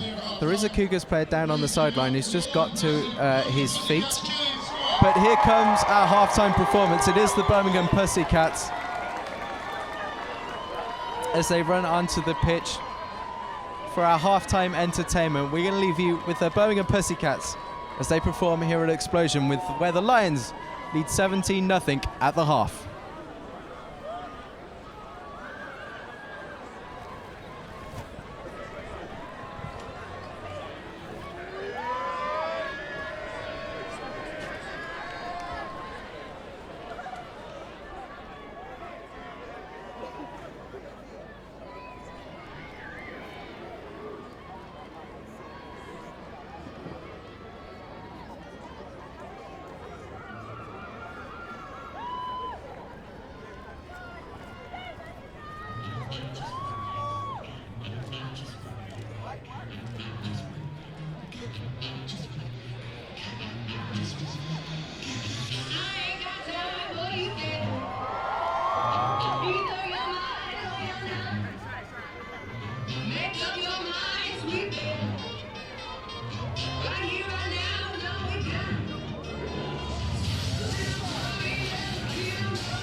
First half, as you can see, the crowd here at Bournebrook really enjoying that performance. Another performance that the crowd at Bournebrook will be enjoying is the Birmingham Lions, up 17-0 at the half. What have they been doing right on the offense that's led to this scoreline? I mean, they've been doing pretty much everything right. Their play calling has been very good. They've got a good balance of the passing and the running game. Both of those have led to good gains, and they've been very fruitful. They've definitely used their star players as they should. They've used their running backs to gain most of the ground, which is a much safer option than passing it, which of course could lead to interceptions. One of the standout players of the first half, one that the Lions seemingly kept turning to, Stefan Knowles, the running back. Maybe not what we expected with Adjuwan being highlighted before the game, but Stefan Knowles was key in that first half for the Lions. Yeah, he was the key component to everything that went well for them. From the very start, he was making good gains on the ground. He was definitely there. He was putting pressure on the Cougars. And, towards the end, we saw him have some very big gains of 20 yards plus. Yeah, we also saw a little bit at the end from Akinlaid. He got a big pass. Is that something, he got big gain on one of the throws from the quarterback, Sammy Lee Baker. Is that something that you think that we might see with the Lions 17 up? They might try a few things. Do you think that we'll see Akinlaid get more targets in the second half? I think a lot of people will certainly be hoping so after his ending to that second quarter, where he obviously had that big catch and then he made the interception at the end of the play. However, I don't see the Lions taking any risks here. They might be 17-0 up, but Kingston are a good opposition and they don't want to do anything unnecessarily stupid.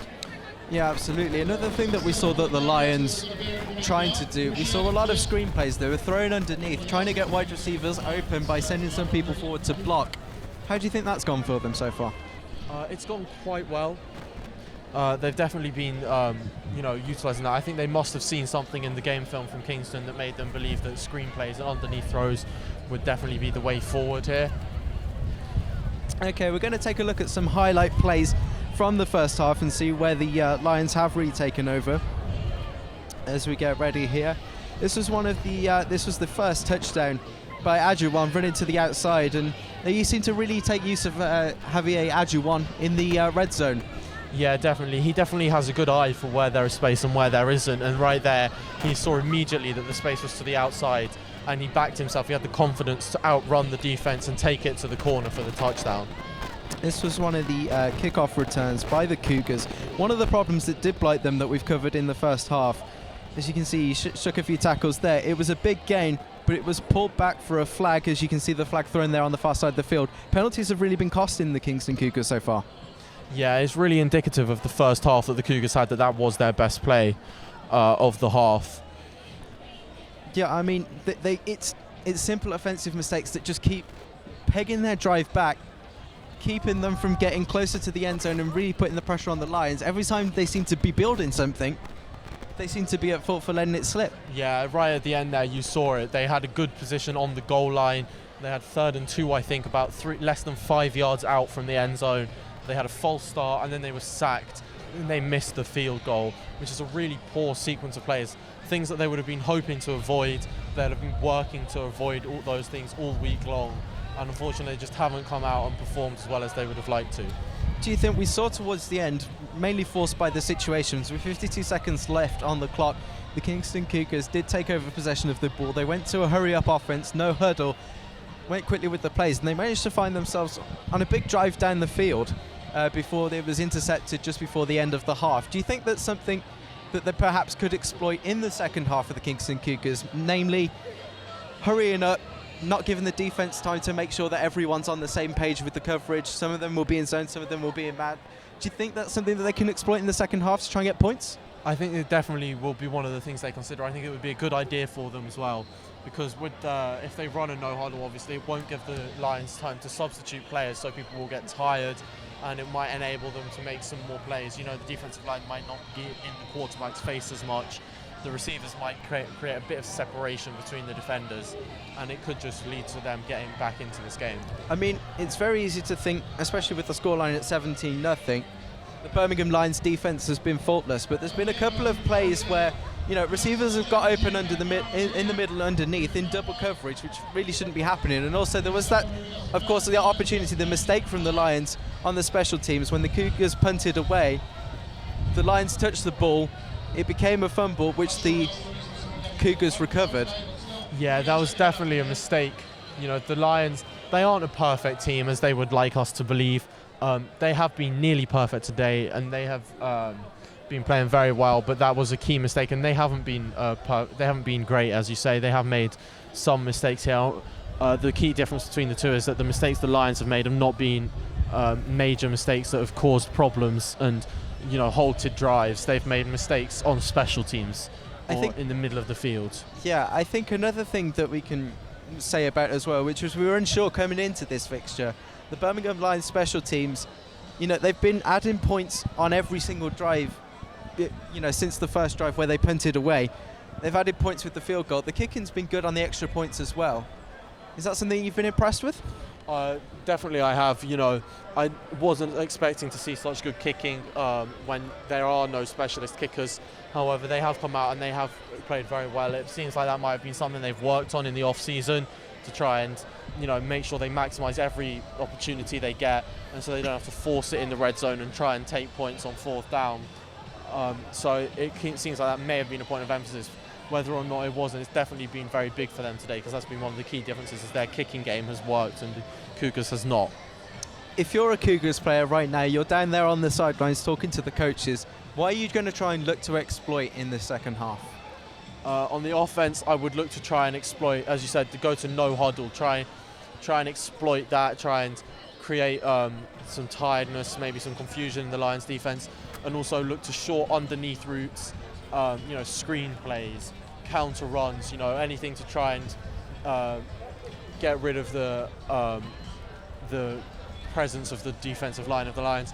And on defense, I would look to just, you know, beat blockers, make the tackles, don't miss on your first tackle, stop them for a short gain, don't hold off the receivers so much, maybe move into a zone coverage scheme that's blocking the short pass and force the Lions to throw it deep if they want to throw it. What do you think also about, obviously one of the key players for the Cougars in the first half was their quarterback, constantly scrambling out of the pocket. Do you continue to do that? Do you maybe some purposeful plays where the quarterback is designed to run out of the pocket instead of handing it off to one of their running backs, which hasn't been as successful for them? I think that would be a risk. because their quarterback, he's taken a lot of hits today, whether throwing the ball and getting it away, whether being sacked, whether he's scrambling, he's taken a lot of hits. And to save this is only one game. So maybe they lose this game, and that's looking likely, but this is only one game. They've still won one and lost one. However, if their quarterback picks up an injury with the amount of hits he's taking, that could derail their whole season and really affect them rather than just losing one game. Yeah, absolutely. You make a great point there. xpLosION is, of course, a big event and a showpiece event, but it is just another regular season game as far as these two teams are concerned, but with the crowd of a final almost. As you can see, the referee has blown for beginning of the second half. We're just minutes away there, as you can see, one of the famous landmarks of the University of Birmingham, Old Joe, as the clock counts down towards the second half. For the Lions, do you still play with the same intensity that you played with in the first half? Do you still need to do that? Do you go for one more quarter and then relax in the fourth, or how do you see this one go? I think the Lions will want to prove a point here, and so it won't be necessarily a matter of whether they need to play with full intensity and effort, but they will want to do so anyway to really stamp their mark on this game and show that they don't give up. And if they can get another impressive scoreline like last week of 47-0, you know, this game is looking, the way it's going, it could well end up something in the region of 34, 35 points to nothing, which would be another big game for the Lions, and it would really make a statement to open their season in their first two games that they came to play and they came to win this season. Yeah, one of the, so as we just get ready for the second half there, one of the advantages that the Kingston Cougars will have is that they are receiving at the beginning of the second half. A great opportunity to go out there, try and put up a touchdown and try and put some pressure back on the Lions. Yeah, definitely. They'll want to gain some momentum really early on here. This could be the start of a comeback, or it could be the start of a tame defeat, depending on how they play their cards here. Yeah, they'll be looking for another big return on special teams. Like we've been saying, their special teams returns have been fairly good. It's just been pegged back by penalties. If they can cut those out, then they're going to get themselves in great field position and really put the Lions under pressure at the beginning of the second half. So getting ready, as we can see, the Lions spotting the ball at the 30-yard line, as is traditional for the kickoff. Yeah, they're in that strange formation again that they were last time, so perhaps expect a little squib kick down the middle here with a big group chase from the Lions. Would you have done that again? It was fairly successful. I mean, the idea being, of course, that they catch the Cougars out, it gets the ball to a receiver who wasn't particularly expecting it. Did it really I don't work think for you? I would do that again, but perhaps the formation might look. The Cougars are all moving up now. They're expecting that shorter kick, so perhaps now they kick it deep. The Cougars are preparing to recover a shorter little squib kick here. Whistle goes. Lining up in a more traditional kickoff formation. Now you can see the Cougars adjust into that off the edge of your screen as we're about to get underway at the second half here at Bournebrook at xpLosION 2015 with the Lions up 17-0. It's a big kick downfield and it'll be collected. Here comes the return, and jukes to the one side before he's tackled, tries to spin away, but he's brought down at around the Cougars' 21-yard line. Yeah, that was great kick coverage there by the Lions. They really didn't give anything to the Cougars. Almost a big hit there, which would have had the crowd on their feet. That was herring in, trying to make a big hit, but the receiver was smart enough to get out of the way and not take a big shot to the body. So this will probably be one of those key drives that we look for now from the Cougars. The Birmingham Lions as well, they'll be looking for a key stop. If they could get a quick 3 and out, or even a turnover. A turnover now could be the final nail in the coffin of the Cougars, because it might deflate them enough to really swing this in the Lions' favour. 1st and 10 from the 21-yard line. They hand it off to the running back, who's tackled for no gain, maybe even a loss of 1 yard there. Going to the running game on the first down of the first play? I think as if I was a Cougars coach now and I was calling the plays, I wouldn't necessarily move away from the run, but I would move away from the inside handoff and maybe try and run some sweep plays to the outside to try and get away from that powerful defensive line and the linebackers.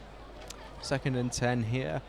Similar formation. They hand it off once again. Another tackle for a loss. The ball may have even come out there the way that they scrambled for it. The referee whistle had blown. I don't think this is a fumble. I think they're going to be spotted down. And it's going to be 3rd down. Will Hutchinson with the stop. This is a curious drive by the Cougars, because the run has not been working for them, especially to the inside. And so to open 2 running plays which have not caught the Lions off guard as they may have hoped, and has really maybe killed this drive now with a 3rd and long, not the ideal situation. There you go again, and that one's blown dead on the play, incomplete. Yeah, great play, a great awareness by the defensive lineman, swatting the ball down there before it ever got out of the quarterback's hands. And that brings up a 4th down, and the Cougars will bring out their punting unit. Yeah, they're really forced into this one, considering that the field position that we're in. If they went for it on 4th down and wanted to get it, the Lions would get the ball on the 21-yard line, and that would be pretty much disastrous a game killer. That would give them, the Lions could run the ball 3 times there, and if they didn't get a 1st down, just kick a field goal to extend their lead. They wouldn't have to take any risks. Yeah, as it is, I imagine that the Cougars will be hoping for another play like on the last punt on the special teams play.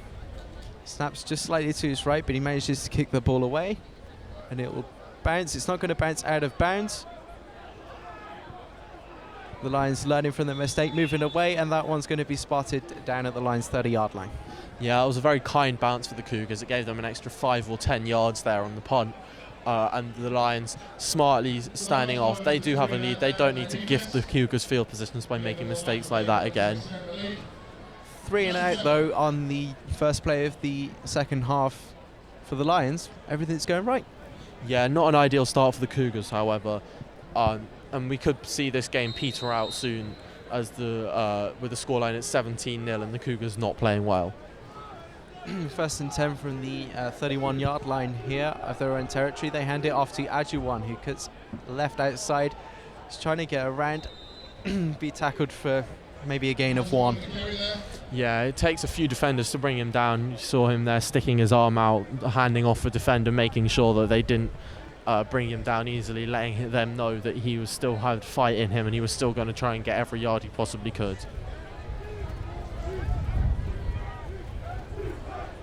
Lions come out of the huddle, 2nd and 9 here, as you see a replay as Ajuwan is tackled to the ground there. 2nd and 9.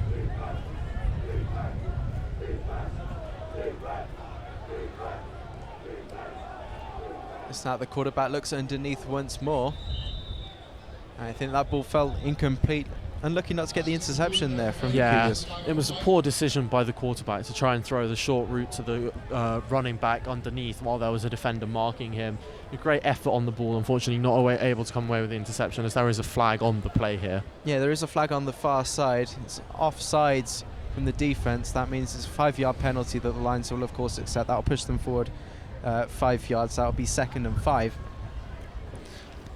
Yeah, so maybe that was why the quarterback just dumped it off. He knew he had the penalty flag and that was coming anyway. So the ball will be respotted now. The Lions playing from their own 36-yard line.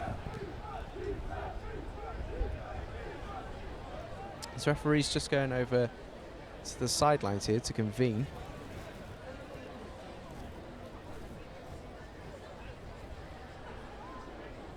Maybe debating about where the spot of the ball should exactly be after that one.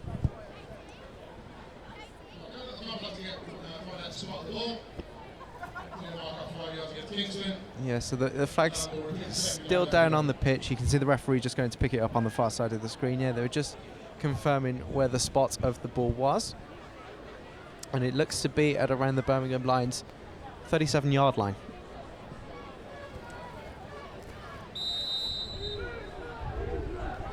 Still 2nd down, about 2nd and 5 to go. Another player More flags caught come offside. down, another offside as they throw it deep. Oh, so close to making the completion there was number 9. It's Tunde Adalkan.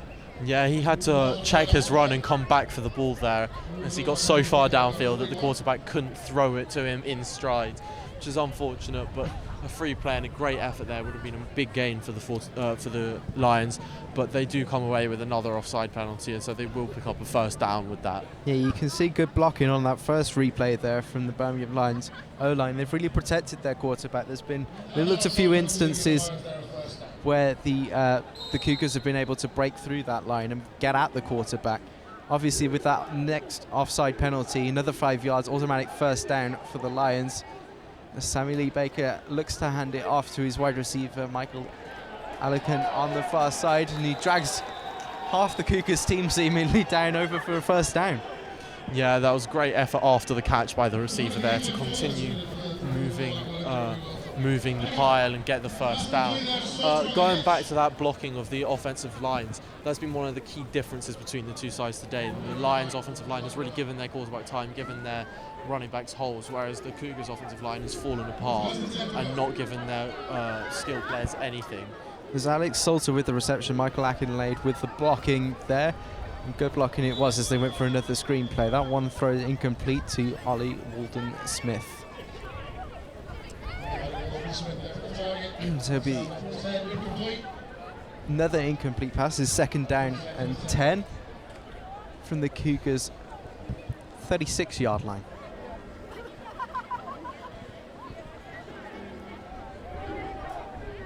Interestingly, in this first drive of the third quarter for the Lions, they have moved away from the running game a bit and thrown a lot more passing plays.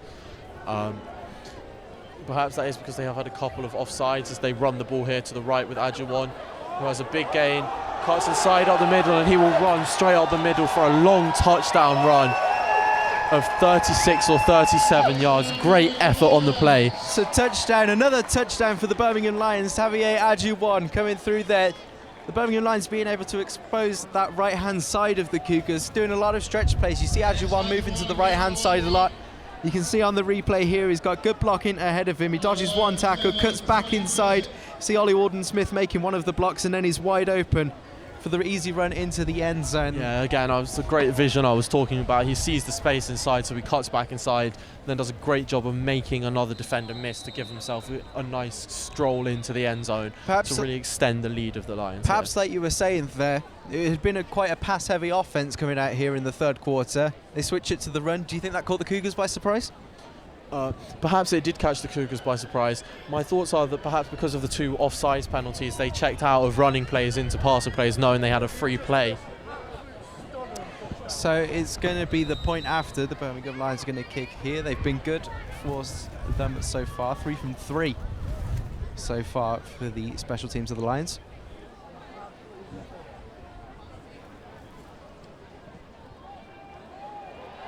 It's another kick. And another kick that is good. 24-0 in the third quarter here. And it's not the start that the Cougars would have wanted. No, and that is the start that the Lions would have wanted. Exactly. That really, they draw away now, and I think that will be game over here. 24 points is a very big deficit for anyone to overcome, especially a team that is not playing well. Yet another touchdown for Javier Adjuwan. Didn't get one last week against Imperial Immortals. But he's got a bag full here tonight. Yeah, he's grabbed himself 3 here, and 2 of those have come from red zone packages where he hasn't done the bulk of the work to get to the end zone, but then has capped off the drive. This time it's all on him. He makes a great run from about midfield all the way into the end zone. It's the Birmingham Lions getting ready to kick off here. We've seen a variety of plays from the team. But I think we're going to go for the traditional kickoff once more. Yeah, it would be surprising to see them come out in any strange formations now, because the Cougars will be expecting it, having it as it has happened already today. And we kick off with the Lions 24 up. The Cougars yet to post any points on the board as he returns, takes it to the right, but there was just nothing doing. Tried to be patient, tried to find the gap. Lions not giving him anything there. No, and that's one thing that has improved from the Lions so far in the third quarter is their effort on the kickoffs. They haven't allowed any big returns this time around, whereas they allowed a few in the first half. Do you think it's an opportunity missed for Cougars in that case? Perhaps. I think their biggest plays were their returns in the first half, but they kept getting brought back due to penalties, and that really stalled the drives before they began. And now that they're not getting anything even on the kickoffs, it's really not good for them. 1st and 10 from about their 16-yard line. Once again wrapped up in the backfield as they try and hand it off, as they try and create something. But the Lions defense aware to what they are doing, tackling them. Once again, another loss. Yes, it's confusing as to why they continue to run it up the middle where the Lions are so strong on their defense. You can see why. You mentioned they had 20 yards negatively on the running game last week, the Lions defense. I wouldn't be surprised if the figures were not too far shy of that this week at the end of this game. Tries to dump it off there to the wide receiver running on the out route. However, it's going to bring up 3rd and 14 as the pass falls incomplete for the Cougars, and they're going to be looking, if they don't make the 14 yards required here, at another 3 and out. Most likely, yes, but if they make maybe 11, 12 yards and get 4th and short, they may well choose to go for it with a deficit of 24 points. Oh, it's a high snap that's tipped up, and they're going to be tackled again in the backfield. But once again, the quarterback doing his best to scramble and avoid the pocket. He's going to try and rush this one. And what a play from the quarterback. He takes the hit at the end, but picking up the first down, 3rd and long. Yeah, he's definitely been their best player today, both in the air and on the ground. He's making everything happen. And if the Lions were able to shut him down and not give him any space to do anything, then this game would be over very quickly. It looked for the life of him that he was going to get tackled, especially after that snap. It was a bit of a fumbled snap. It was a high snap that was tipped up in the air. For the life of him, it looked like he was going to get tackled in the backfield, but somehow managed to make something of it. He is a very elusive player. He has made a lot of people miss, broken a lot of tackles in the backfield today and turned them into good gains. 1st and 10, another loose snap. As the Lions try to wrap him up, he goes deep and throws it out of bounds. As the Lion coaches catches at the sidelines to the cheers of everyone here at Bournebrook.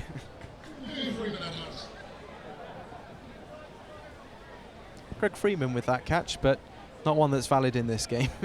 No, but really the offensive line is really not helping this Cougars offense. You know, first they're just not blocking very well, and now their snaps are poor and the quarterback isn't able to get them going. There's nothing a quarterback can do in this situation when he's getting no help from the players around him. He dumps it off underneath. There was a big hit on the play there. It drew audible reactions from the crowd, but yet again it was another incompletion. It will be 3rd and 10 once more, but yeah, it's like he was saying, it's been sort of the opposite of the performance that they had at Hertfordshire, whereas everything went right for them at Hertfordshire on the offensive side. Seemingly everything's going wrong here at Bournebrook. Yeah, but as you said, the Lions defense is very special. They're very quick, they get to the ball, and they don't let anyone have anything. They don't make mistakes.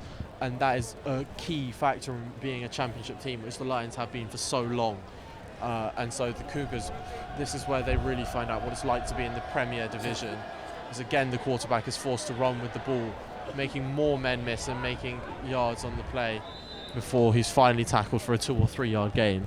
Yeah, he seemed to go down at around the 36-yard line there. It will bring up 4th down. It'll be interesting to see what the Cougars do. You'd imagine that at 24-0, no points on the board in the 3rd quarter, they'd keep the offense on the field.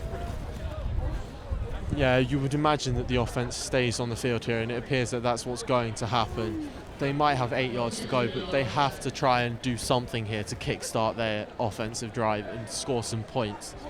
Got to say, another great play from the quarterback to miss that many tackles. So many times where he could have been sacked, but he's actually picked up a few yards and, you know, probably rushed more than the running backs have combined, seemingly, in the game. Yes, he's been very electric. He reminds me a lot of NFL quarterbacks, such as Russell Wilson. But as you see there, that was a great defensive play from the Lions, hitting the receiver in the air and forcing the incompletion. Michael Akinlade picking up the plaudits from his teammates. It's a turnover on downs. That was 4th down. You can see another quick snap as the Lions break through the O-line once more. Akinlade wrapping up the receiver on that tackle, forcing the incompletion. Well, you could say he really laid out the receiver there. And now it's his time to shine on the offense, as the Birmingham Lions take over possession of the ball in the Cougars' half on the 37-yard line. It's that familiar formation, 4 wide receivers in the play. They handed it off, wrapped up for a loss with Stephen Knowles. Yeah, and it appeared as though one of his own players may have tackled him there in attempting to make a block. But again, another short swing route using the running backs a lot in this game. That's definitely the game plan of the Lions. But it appears as though the Cougars may have caught on to this eventually. 2nd and 14 for the Birmingham Lions, pushed back 4 yards on that play.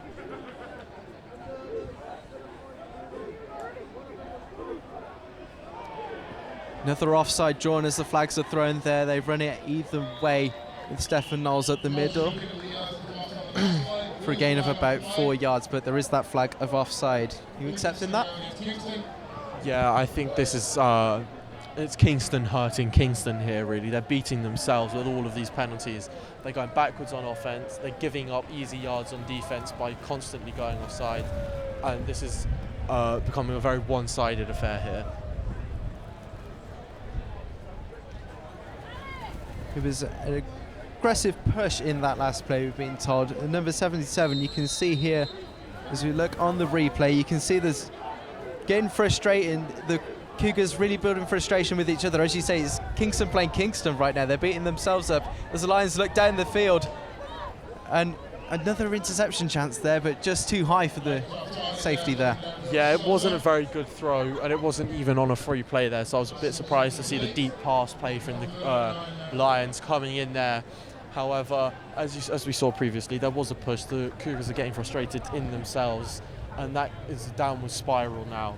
Once you start getting frustrated and start arguing with your own teammates, things go from bad to worse. Yeah, we talked about the importance of unity at the beginning of the game with the lineouts. The last thing you need is infighting, especially in a key moment as in the defence here. It's 3rd and 9 for the Birmingham Lions, still around the Cougars' 36-yard line.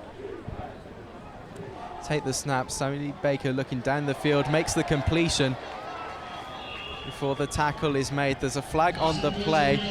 Yes, that was a late hit from the defensive back there, diving in on a player who was already on the ground and tackled. Yeah, it was still a first down. It was a great play moved there to the number 19.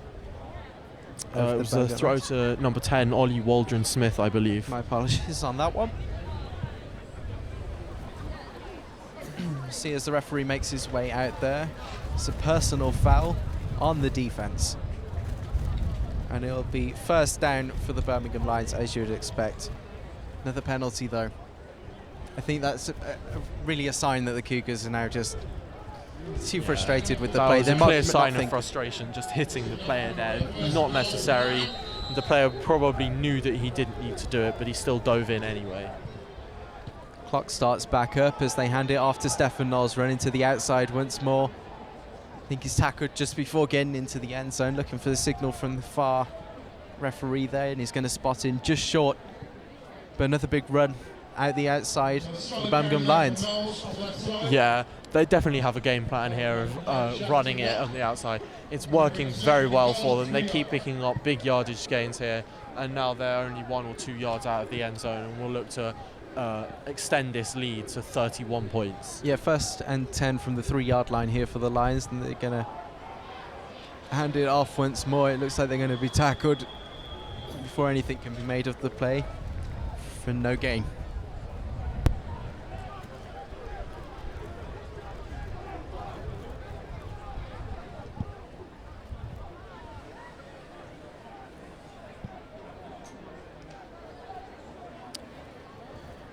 They'll try again here, will the Birmingham Lions? So far having all the success in running the touchdowns in, we've yet to see a passing touchdown for the quarterback.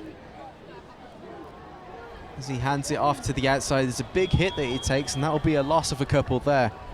Yeah, that's 2 good defensive plays from Kingston.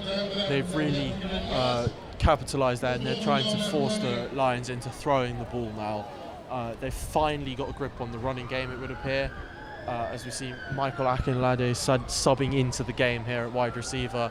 I'm thinking a lot of fans here at Brooke will be hoping to see a pass to him for the touchdown. 4th and goal here for the Lions. As you say, Michael Akinlade made big plays on defence. Can he make one here on the offence? I'm sure he would love a touchdown in front of this crowd. As they snap the ball, they look underneath on the slant route, but that one's hit incomplete as well. That was another good defensive play from the Cougars there, forcing 4th down, so it will be a field goal attempt for the Lions here. More points, but more positive signs from the Cougars at the end of that drive. Yes, they gave up a lot of yards and enabled the Lions to within 5 yards of the end zone, but then they stepped up their game and prevented them from scoring the touchdown. Yes, it will be Kingston to take here on the offense. I think there is a flag on the play that's just been thrown from the back of the end zone. Wait to see what this one's about.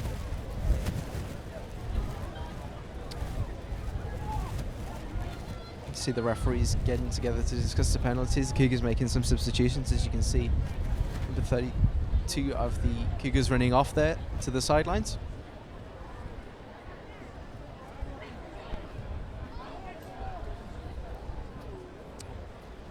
Will be interesting to see here if the Lions attempt to run some form of fake here and perhaps try and.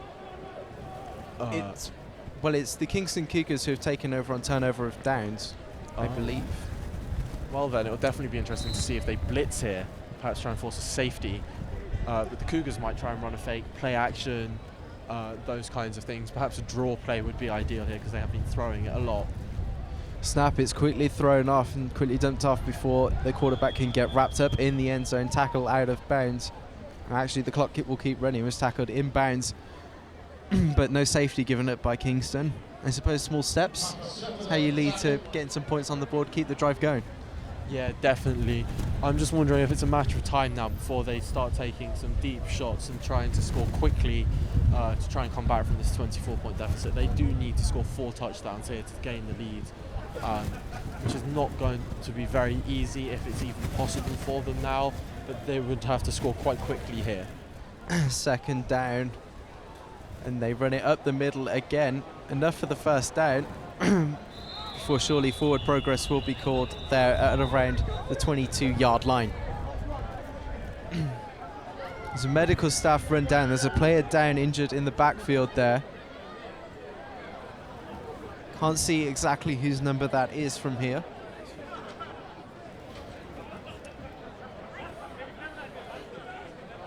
You can see the player down, clearly hurt in the play. So we'll take an injury timeout here at Bournebrook. The Kingston Cougars running that one at the middle for again getting the first down done. Yeah, it's interesting. They've had a couple of big plays running up the middle, interspersed with a lot of bad negative plays. We talked about the quarterback running the ball, perhaps designing some plays for the quarterback, and you can see there, that's exactly what happened on that play. Yeah, he has definitely been their best offensive weapon. We're just going to see a replay of that last play again. Keep an eye on the number 59. He's the player down injured on that play. You see it in slow motion, just on the left side of the screen there. He just goes down as one of his teammates rolls over onto him while he was already down. Of course, hard to see exactly where he was injured with that post there in the way. Appears to be being helped up, so we hope that he is not too badly hurt and may be able to rejoin this game here. Of course, yeah. I suppose that's one of the things we're talking about with intensity. When you're so far up in a game, you're 24 up in a game, you don't want to be losing key players to your squad. No, and as he's being helped off, it appears to be a knee injury. As we watch this one more time to see, he has gone down holding his knee before his teammate has rolled into him there.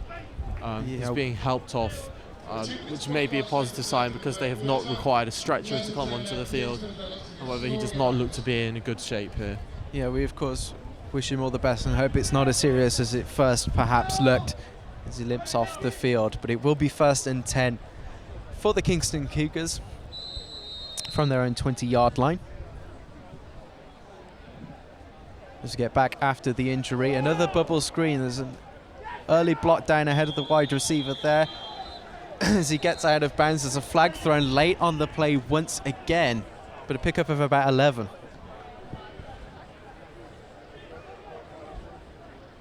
Yes, and the Cougars appear to have finally woken up and they're playing a lot harder now. As you can see there on that catch, he ran, he lowered his pad level and took on the contact and drove forwards for a few more yards where he could have just stepped out of bounds. Face mask penalty on the defense. That's an automatic first down as he was tackled. It's a 15-yard penalty, so the ball will be moved forward after the end of the play. So you can see the ball's going to go marching towards the Lions territory. It's turned out to be a great play, and one thing I have noticed, that's, you know, they did it in the end zone at the start of the drive. They've done it there as well. They're now using the screens against Birmingham. Yeah, they're definitely trying to get quick, short plays there to try and counter the speed that the Lions have on defense. Player in motion in the backfield there on the route as the quarterback takes off once more and perhaps might have the first down depending on where the referees spot this one. Yeah, again, looking to take off immediately as soon as the pocket collapses. There was no one open. He realised that he wasn't going to have time to go through all his reads and make a throw, so he took off and gained whatever he could.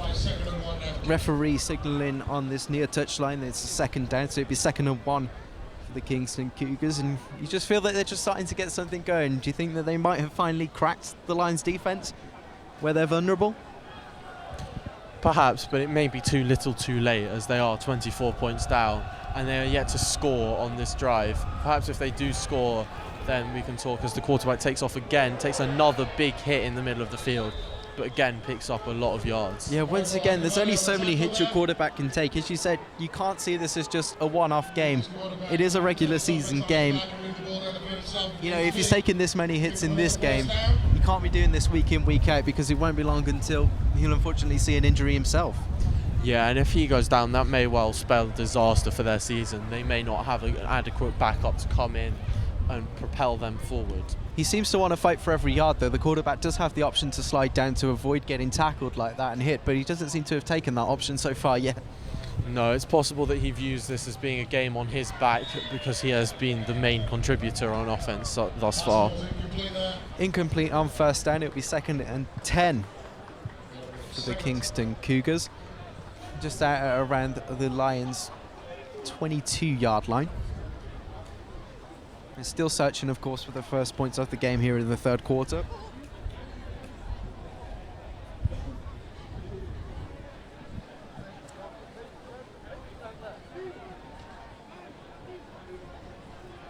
As they come out of the huddle in the gun formation once more.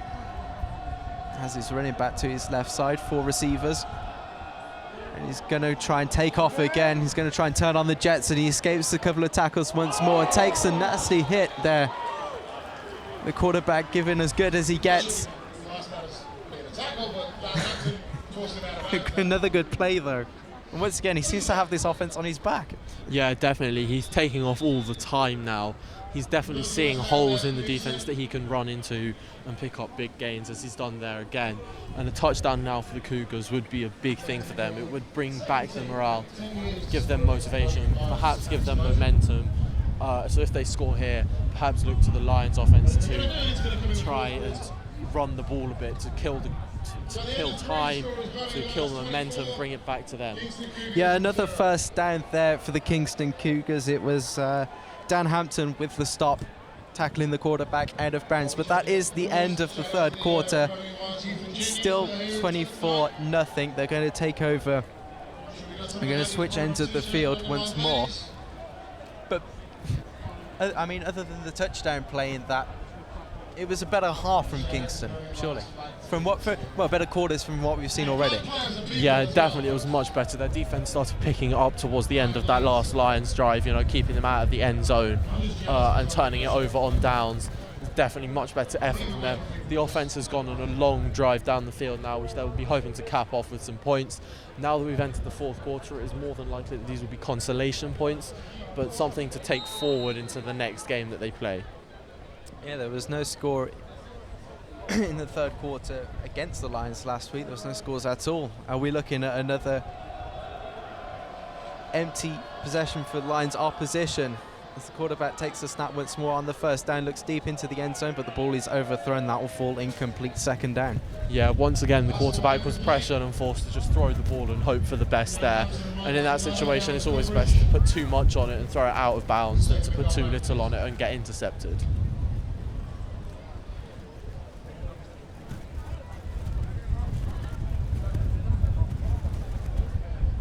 So we see the Cougars huddle up once more to decide on another play. 2nd and 10 from the goal line on the Lions 10. Looks towards the end zone again. It's almost picked off. Once again, the man can't seem to keep him out of the game at the moment. Dan Hampton with another stop batting the ball down. Yeah, that was great play by the defensive back, and at the end of that play there, you will have seen the quarterback peeling himself off the turf as he got absolutely flattened by 2 Lions defensive players. All in all, a great showing of effort and play from the Lions defense there. That is the risk you take. You can see Dan Hampton getting the applause of respect of his teammates there. It's 3rd down for the Kingston Cougars as they still go in search of these first points. More now significant that they just get points on the board, you'd imagine, as the quarterback looks to take off out of the pocket. He's looking left, it's well covered down the field. He's going to be tackled for a loss out of bounds here. Yeah, there was nothing open there and he had to run again, but the Lions defence followed him all the way, not giving up anything. Zach Senior with the play there. You can see quarterback trying to do what he's been doing all game, try and exploit the outside of the Lions defence, but you can see Zach Senior tackling him out of bounds for a loss. It's going to be 4th down, and on that 4th down, the Cougars are going to use one of their timeouts here just to discuss, I imagine, what to do. Are they going to go for it, or are they just going to kick the field goal for some points? The quarterback has been talking to the coaches for a few minutes now on the sideline, and so they're probably called a timeout so they can have more time to discuss what play they're going to run. But I would imagine that they're going to run with the offense and try and score a touchdown here, because at 24-0, a field goal in consolation doesn't mean anything, but reaching the end zone would be big for them. Plus, we are hoping for an explosive end to the match, of course. After the game, there will be the fireworks display here at the end of xpLosION. So do make sure you stick around after the game, as well as some post-match interviews and some post-match analysis of how the Birmingham Lions have gone 24-0 up in what has been yet another impressive xpLosION performance so far. Teams still in their huddles for the 30-second charge timeout. What kind of play do you think that the Cougars will go with if they do send their offense out onto the field, which it looks like they are doing? Well, how are you seeing this? About 15 yards out and they're on 4th and goal, so they've got to try and get into the end zone here. So I'd be looking perhaps at a slant, or maybe a run play of the quarterback is most likely what will happen here. But I would definitely be looking to try and get the wide receivers into the end zone before you pass it to them, rather than hope they can make a run after catching it. The Bomber crowd watches on as the quarterback is sacked. This time he can't escape. And it's Will Stone, the Birmingham Lion GB athlete, who makes that big play. And the Cougars turn it over on downs once again. Yeah, and yet another empty possession here. The choice not to go for a field goal early and then missing another one means that they still have nothing on the scoreboard, and they've just been completely shut out. The Lions have stepped it up again there on 3rd and 4th down when they needed to sack the quarterback for losses. Yeah, the Lions will take over possession of the football here. They'll take it over at the 16-yard line, their own 16-yard line, as the defense of the Cougars sorts themselves out. They just get the player off the field before the Lions could snap the ball. Can see here another timeout has been called, and it's another timed charge out to the Kingston Cougars. Didn't look right on defense there. If they snapped the ball, the Lions potentially could have had 12 men on the field for the Cougars, and that would have been a big penalty. Yeah, that would have been a really bad penalty to concede there. You don't want to concede any penalties, but conceding a penalty for having too many men on the field at once is one of the worst ones you can give up. I mean, I suppose the score at 24-0, it's a moot point, but if the game was closer, these kind of mistakes, having to use these timeouts, really can mess up the flow of the game if you're going to try and mount a comeback. Say if the game was closer, as they progress further down the season, they'll probably want to cut these mistakes out so that they aren't wasting the timeouts, so that they can, because they can prove to be valuable, right? Yes, especially in the 4th quarter, teams like to have their timeouts for after the 2-minute warning, so they can run a 2-minute offense, but they don't have to constantly run no huddle or try and get out of bounds, which limits the amount of plays they can call. They want to be able to call timeouts and use the full extent of their playbook in that period. Yeah, no 2-minute warning here in the Bucks as they hand the ball off the Birmingham Lions to Stephen Knowles for little to no gain there. It'll be 2nd and 10 once again for the Birmingham Lions.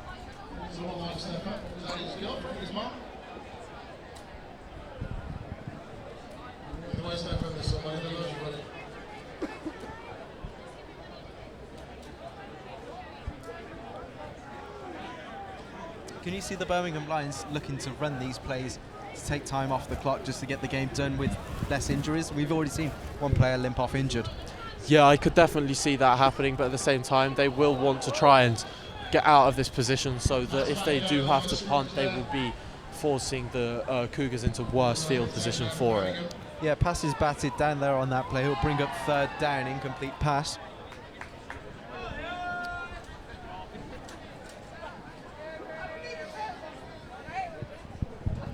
Be 3rd and 10, I suppose. The Cougars will be looking to try and stop them 3 and out, make Birmingham punt it away. It's hard to see that if Birmingham wasn't to get the first down on this one, they'd probably punt it away. Cougars get possession of the ball again. Yeah, the Cougars have started this drive off the way they ended the last one with an impressive performance, but it would be bad now if they were to give up this first down, because that would really give the Lions a massive advantage. That's a big catch, big hit at the end of the play, but they get the first down to about their 40-yard line, and that gets the first down, and that will allow them to take some more time off the clock. That's good for about 20 yards. The catch received there by Alex Salter from the quarterback. Another completion. It's going to be another 1st and 10 from their own 40, excuse me there. As we get a replay of that, you can see he's looking down the field, and on that route he manages to step away from his man, and Alex Salter is able to pull it in there at the 40-yard line. 1st and 10 for the Lions as they hand it off once more to the running back for a gain of about 1. Yeah, great fight there. He was tackled for a loss or no gain, but he was able to fight forwards and pick up some yards there.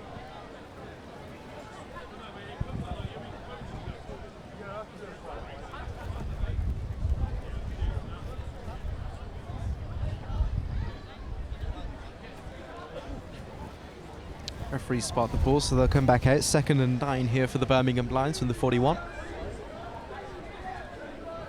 In the gun formation once more.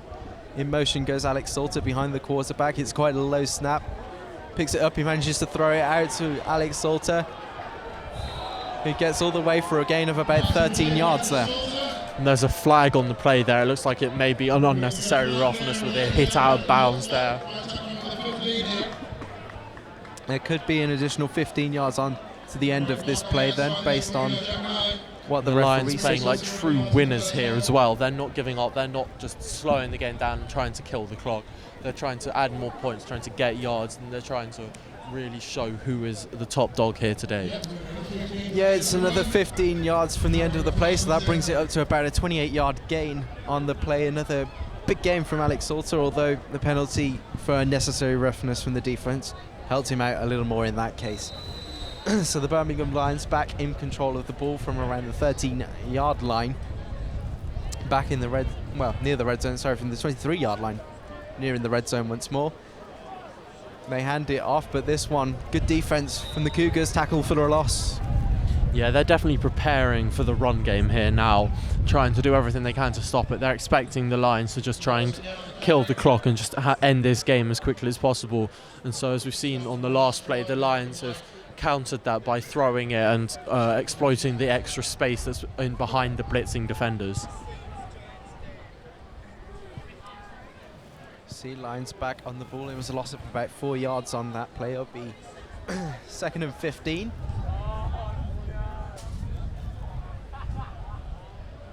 Offside flags drawn there, you imagine. Another free play as a look deep towards the end zone. It's incomplete. There's a late tackle there on the receiver, but he's back up to his feet as a relief of the Lions. But there was a flag on the play.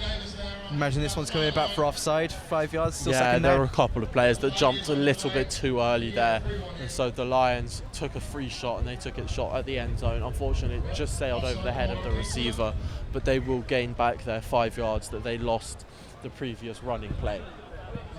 Yeah, another offside play. You got to imagine Sammy Lee Baker, the quarterback, with his hard count, often catching the Cougars too eager to try and make the play.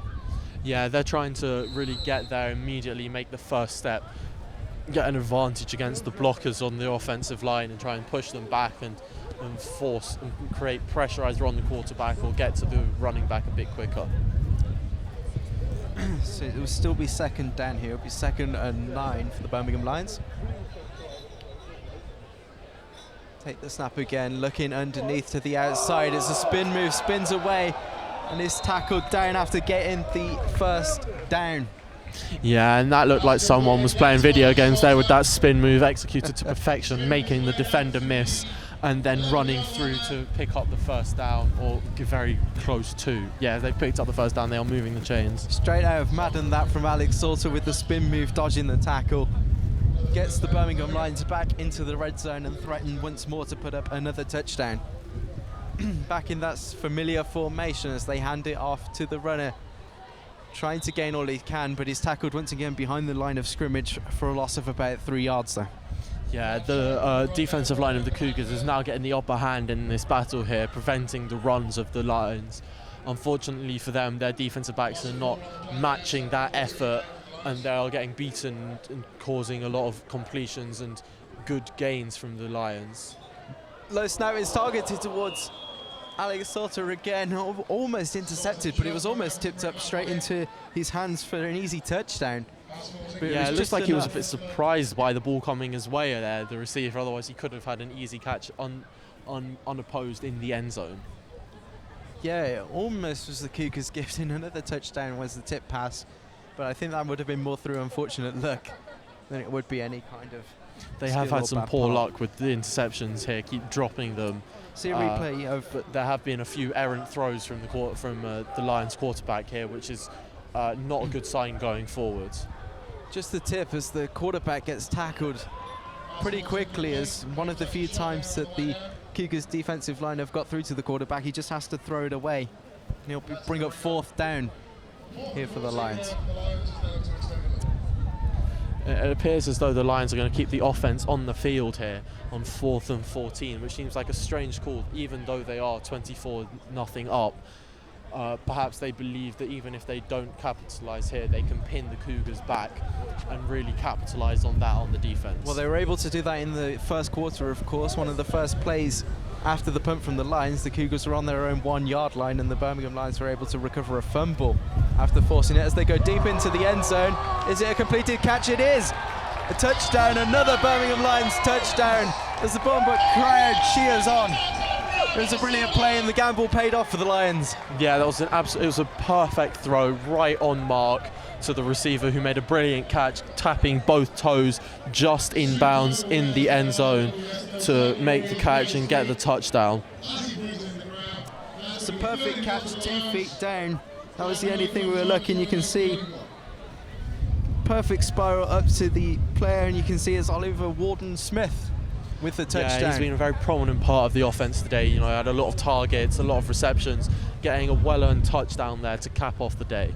Another point after attempt from the Lions. They've been perfect so far. It's a high snap, and they've ended up having to do a run here, going for 2. Not sure that was exactly the design play, but it's no good. Yeah, that was an interesting one there. But then again, at 30 points up, you can really do what you want. See a replay there. I'm not sure if the snap was supposed to be that high. It's turned into a running play and an attempt for 2. No good on that one, so the score will remain at 30-0 as the Birmingham Lions will kick off once more.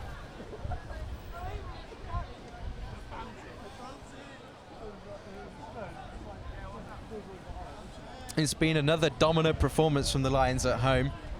And I suppose the motivation now for the defence is keeping that shutout there. 2 shutouts for the start in the season. What a great way to get off to another campaign. There aren't many better ways to start the season, are there? Winning both your first games and not allowing any points in them. Currently a combined 77-0 in the score lines for the first 2 games, which is an absolutely cracking way to start the season. Exactly what you want after a disappointing end to last season. Yeah, absolutely. Many seeing the Lions favourite for the division, if not the championship itself this year. So Lions will kick it off from their 30-yard line.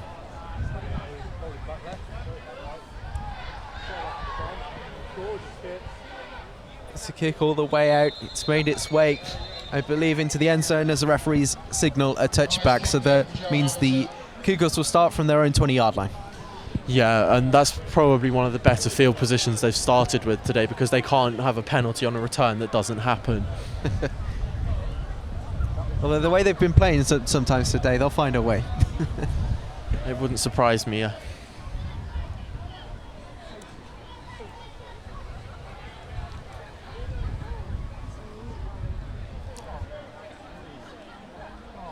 I suppose another motivation for the Cougars would not only be to build a bit of confidence by getting a score against the Lions, but there are people who have travelled up with the team from Kingston down in London to come and see this performance at xpLosION. I suppose they wanted it for them too. Yeah, there are multiple reasons why they'll want to score a touchdown here, but they haven't been good enough, and the Lions have really swarmed to the ball all the time. There's a flag in the backfield on this one. Let's see what the referee signals here. It's on the offense.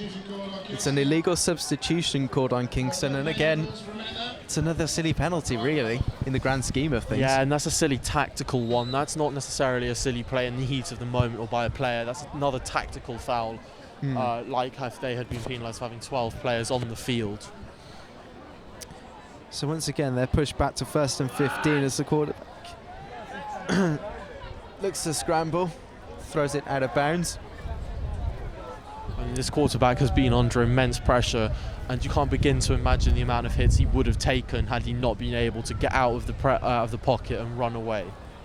Absolutely, and it must play on his ability then to make the reads he needs to for those kind of deep throws that you'd need in this situation. It would be a mental fatigue as well as a physical fatigue. Yeah, I mean, he just doesn't have any time. The offensive line is not helping him out, and that's been the root of all of the problems on offense for the Cougars today. They're still at their own 15-yard line, still 2nd down for the Cougars. As he looks to the right-hand side, it was almost grabbed by his wide receiver, but it's another pass that goes incomplete. That'll bring up 3rd down.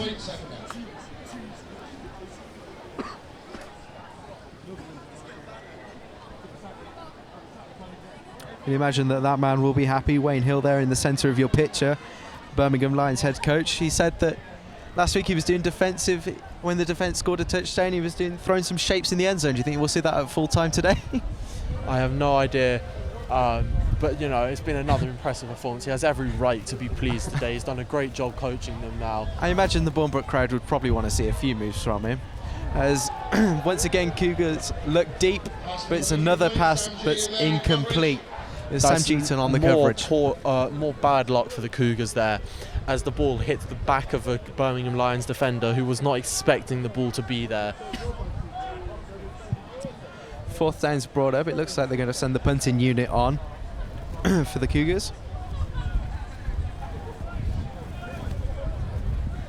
They don't want to be gifting Birmingham another touchdown with great field position as well, especially when they're on their own 15-yard line.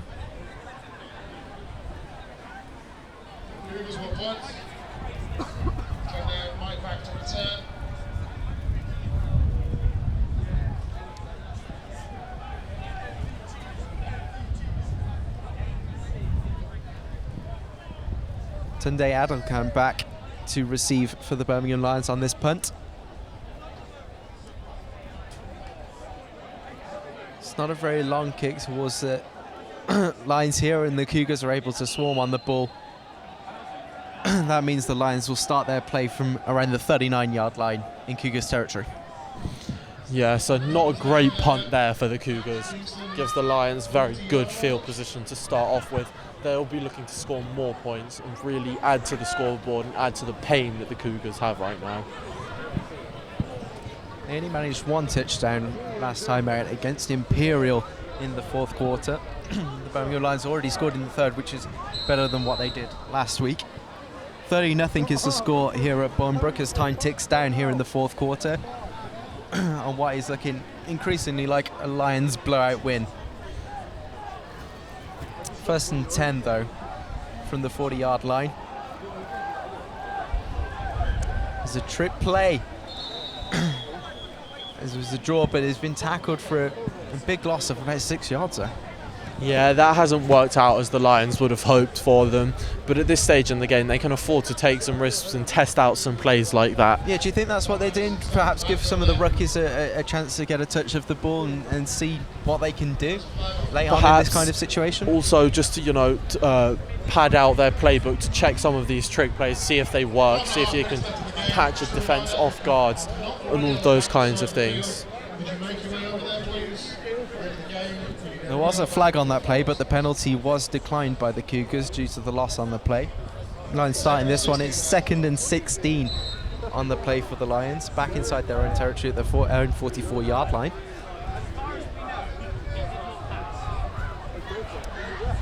This time the Lions quarterback takes off with a big gain on that one. gets almost back up to the line of scrimmage of where they originally were. Yeah, and we've had a clinic today of how to run as a quarterback and break the pocket and make players miss, mostly from the Kingston Cougars quarterback, but also from the Lions quarterback just there, as you've seen, making people miss, putting on spin moves, looking more like a running back than a quarterback there. Yeah, there's some heavy hits in that one as well. And got up unshaken. Be 3rd and 11 here from Cougars' 41-yard line.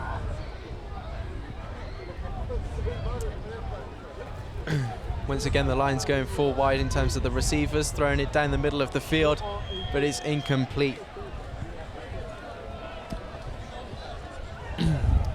Incomplete once more. That'll bring up 4th down. And it looks like they're going to punt this one away. Yeah, that's the smart decision. With 4th and 11, you don't really need to take a risk here in the middle of the field and try and force anything, but you can try and pin the Cougars back here, keep the pressure on, and keep showing that you're willing to play till the end, even if the game is over.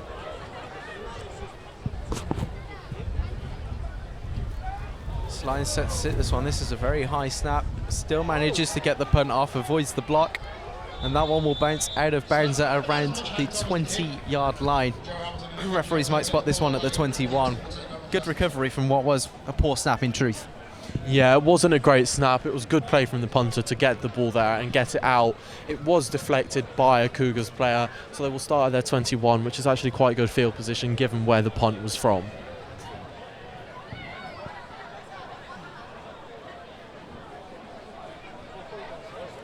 Maybe the last chance saloon for these Cougars to be able to put up any points here to stop Birmingham from getting the shutout.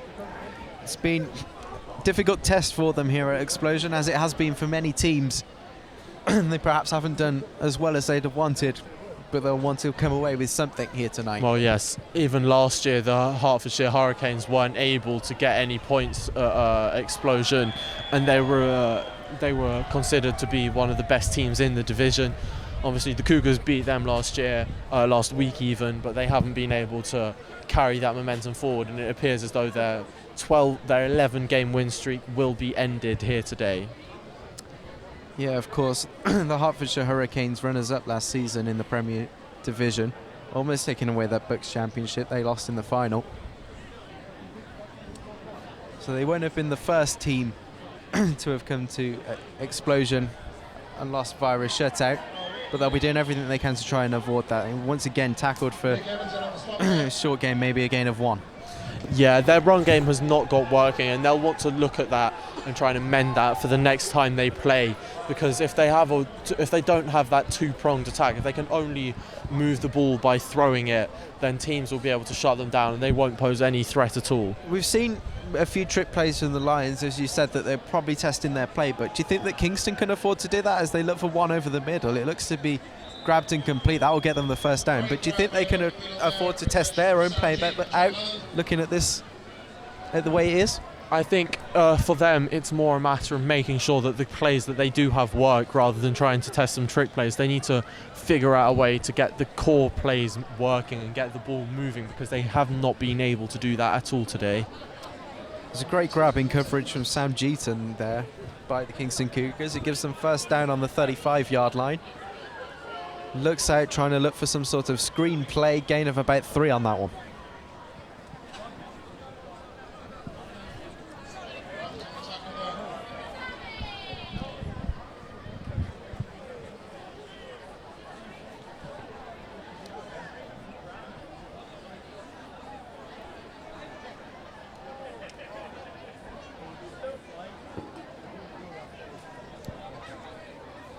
You can see number 3 here, chuntering away to himself. Clearly upset on the play on that one, as the Kingston Cougars go for another snap there. Nothing doing once more. No, that looked like an incomplete pass there. But nothing has worked for the Cougars at all today, and you can see why the players are visibly frustrated.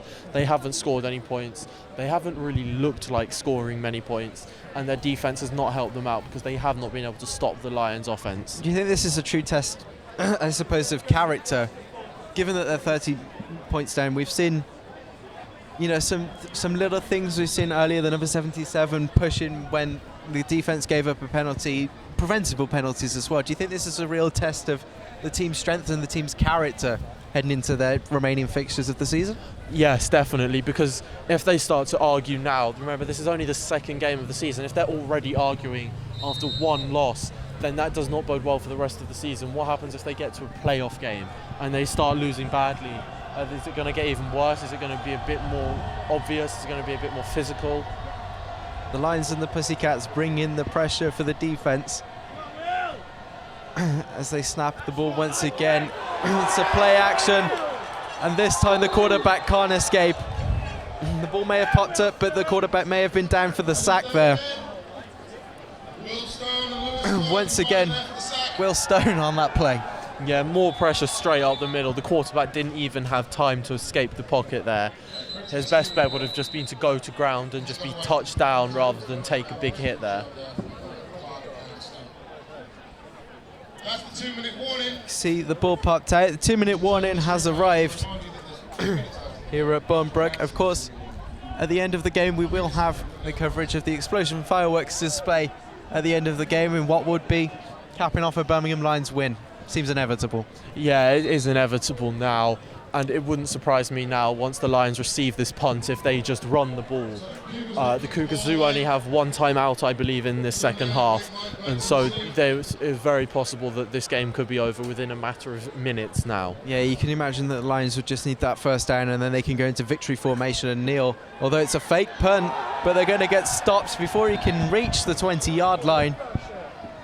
Big play call from the Cougars. It hasn't worked for them.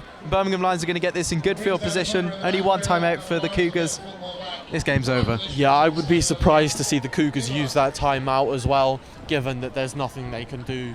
You would expect to see them use their timeouts if they were trying to get the ball, if they were going to try and score some points and get going. Once more frustration for the Cougars. There's just nothing that they've tried. None of the trip plays, nothing has really caught this Birmingham Lions defence out here. No, it appears as though their frustration is more at the fact that the Lions have been very good than at their own players. Incompletion ruled on that pass on 1st and 10 for the Lions. Some of the fans here around Bournebrook thought that may have been a touchdown, but it was ruled that the ground may have aided in completion of the pass. You've got to have clear possession, and you can see the ball clearly comes out. It'll be 2nd and 10 for the Lions. Yeah, it was an interesting play call there to see them throw the ball. I would have expected them to run it to try and run out the clock here, but perhaps they didn't agree. Perhaps they felt that they should score more points here. Play whistle dead before the snap of the ball there, so this one will be coming back. You can see the plethora of flags that were thrown in on that play. It appears that it may be a false start. Yeah, that's what the referees are signalling. That's a false start called against the Lions. Yeah, that will send the Lions back 5 yards. So it'll be 2nd and 15 on this one.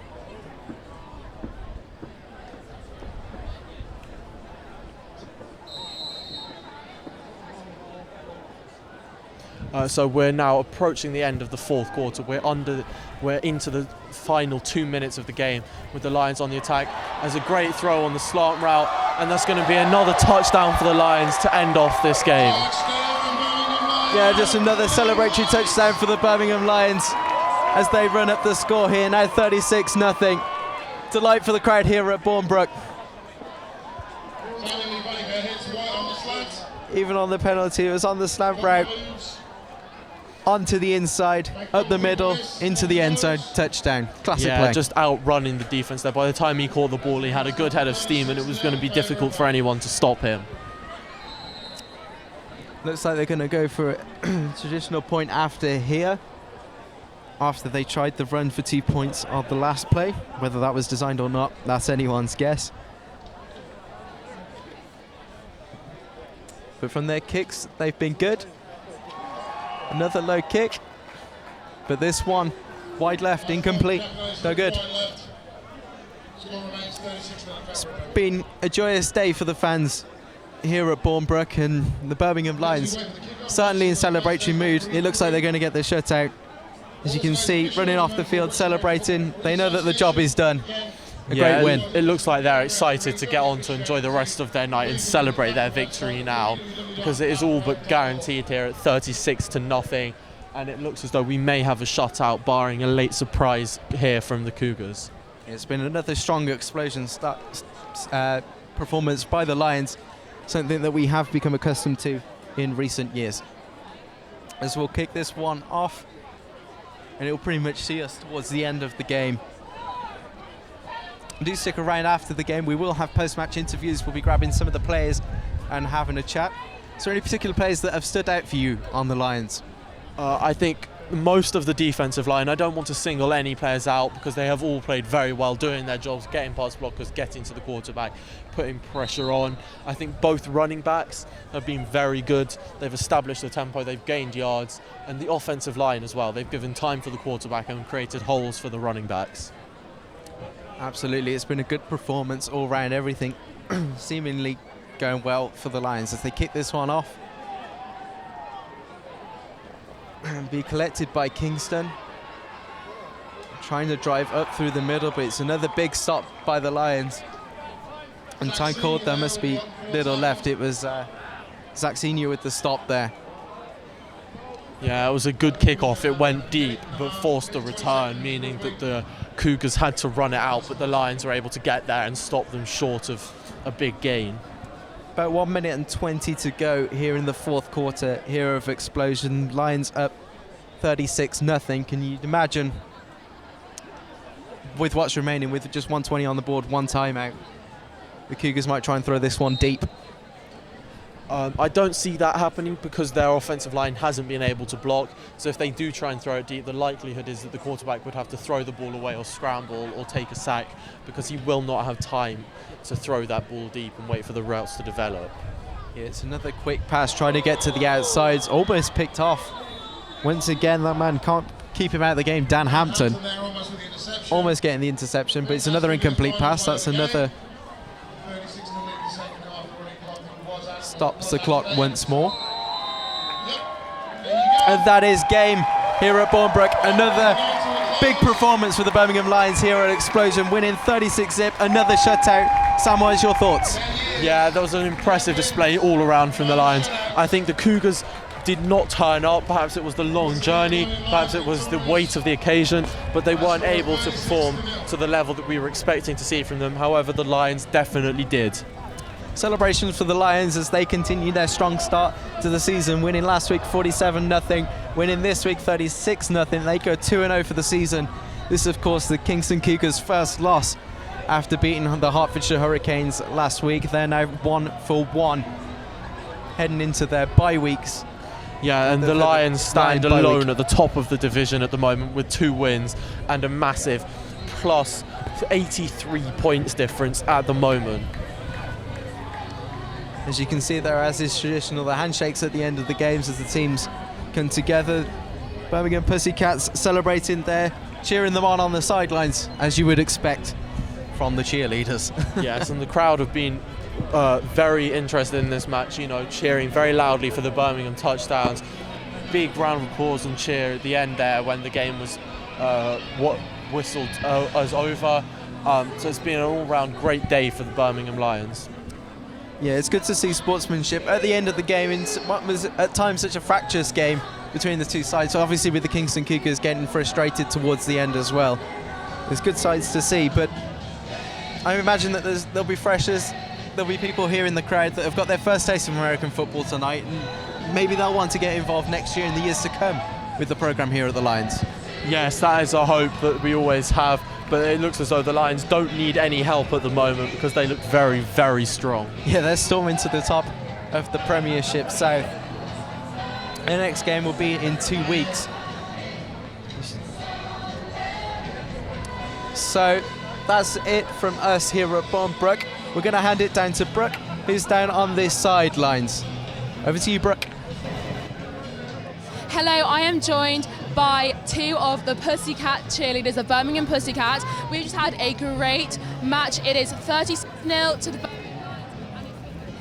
So guys, how was your performance for you? It was great. We loved it. Yeah, I loved every second. We're like really sad it's over though because we trained for so long up to it and now it's just done. Want to do it all over again. You did such a good performance. Is your training different when you come up to this kind of match, or is it the same? What do you do differently? We train as a whole squad for the match. Yeah. So we do a Wednesday at 7 a.m. We were on this pitch at 7 a.m. Yeah, we were on this pitch in the rain, and we were on the pitch this morning in the pouring rain. But paid off. It was a great performance, definitely. did. How was it like with all of your girls together? You all got on so well. You were having such a good time. Yeah. You were singing. I like just loved genuinely, it. you know, it sounds like really, really corny, but we are like a big family. Like It's so nice. You can tell. You can really tell. Yeah, Pressure to just come straight in, and we all like love I each think other. we're forced to because we spend so much time together each week. Like we just it's a big. Do you have a good relationship with the American football boys as well? Do you do a lot of stuff together? Yeah, definitely. We had a sober week last week, and so did the boys. So we went to Ming Moon for a Very sober nice. social, which was so nice to see them sober. Yeah. And just spend more time with them. That was really So good. It's so nice. They were supporting you. They're so when you were doing supportive. it, Like they really look after us. And like Definitely. and then we like support them. We go to see their games and things. They come watch us. So it's really, really nice. So what have you got lined up for yourselves in the season? Like what's up next for the Pussycat Dolls? Pussycat Dolls. I don't know. Same thing.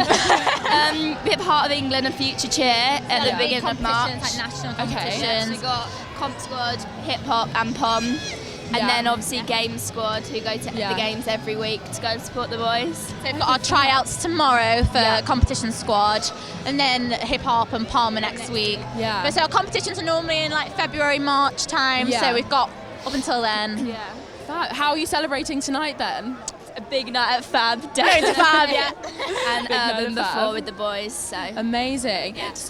So guys, how can our listeners and watchers contact you? Can they follow you on Twitter? Do you have a Facebook page? we have Twitter, Birmingham Pussycats. We also have a YouTube channel. Oh, good. And this year, like all the coaches have been absolutely great. They've been taking like loads of video footage. Blog at the got a blog, Excellent. And, so you can follow us on YouTube. There's loads of things like you can see snippets from training and like our nights out and things. So it's great.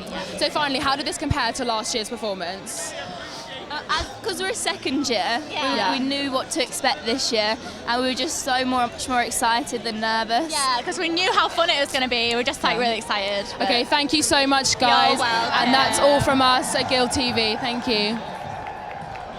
Great scenes here at Bournebrook. As you can see, the Lions out there celebrating, getting the team photo on the pitch as they of course wait for the fireworks to all kick off. Pussycats join in them as well. We are going to see a replay of some of the touchdowns that have gone on throughout the game. Here's stand by as we just reflect on these scenes. And there's some good plays here. Big running game. Big running game. This is the Agile One's third touchdown of the game. Big run, big gain on the ground, straight up the middle, making people miss. Perhaps the most impressive play of the game. Yeah, I mean, it was a big gain on the run, cutting to the outside and then cutting back in. It was that man that you pointed out before the game, Javier Ajuwan, with the run, who picked up a hat-trick of touchdowns today. Yeah, it was a very impressive performance for him. Here we see the fourth touchdown, I believe, with a great throw to the sideline and a great catch by Waldron Smith here to really seal this game. Yeah, another passing touchdown for the quarterback. That's his fourth of the season, if I'm not mistaken, to Ollie Waldron Smith, getting both feet down inbounds for the touchdown. This one was caught on the slant. His fifth passing touchdown. Yeah, that was the last touchdown. That brought a much needed energy boost to the crowd here in the freezing cold. And it was a great way to end the game with a brilliant burst through and a touchdown there. Celebratory scenes to make it 36-0. I mean, everything went right for them in that third quarter. They were able to keep the Kingston. Even though Kingston improved in some areas of the game, just not enough it needed at the end of the day. No, they did improve towards the end of the third quarter and throughout the fourth quarter, but the damage was done in the first two, and the Lions, they really piled on after an impressive first half display. The break didn't slow them down at all, and they carried on, and they really piled it on. They've continued their very impressive start to the season. Yeah, the Birmingham Lions just running to the sidelines to applaud the fans here for coming out on what has been a rather cold night at Bournebrook, but I think the fans have enjoyed it. I believe we're going to head down to Brooke in just a second, got some more people there ready to interview. Okay, I am now joined with the captain, Sam Jeter. Sam, amazing match. How was that for you? It's an amazing job, guys.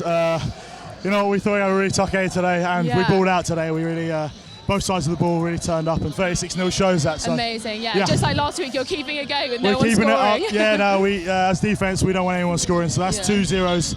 Let's hope for another 6 for the preseason. So what's up next for you guys? How are you going to prepare for next week? Next week we've got a bye week, which is good for us to relax, look at what we've done right, look at what we've done wrong, work on it in training. We got Hearts in 2 weeks, which is going to be a really tough game, so we got to work for that. I'm sure you'll be up for it. So how are you celebrating tonight?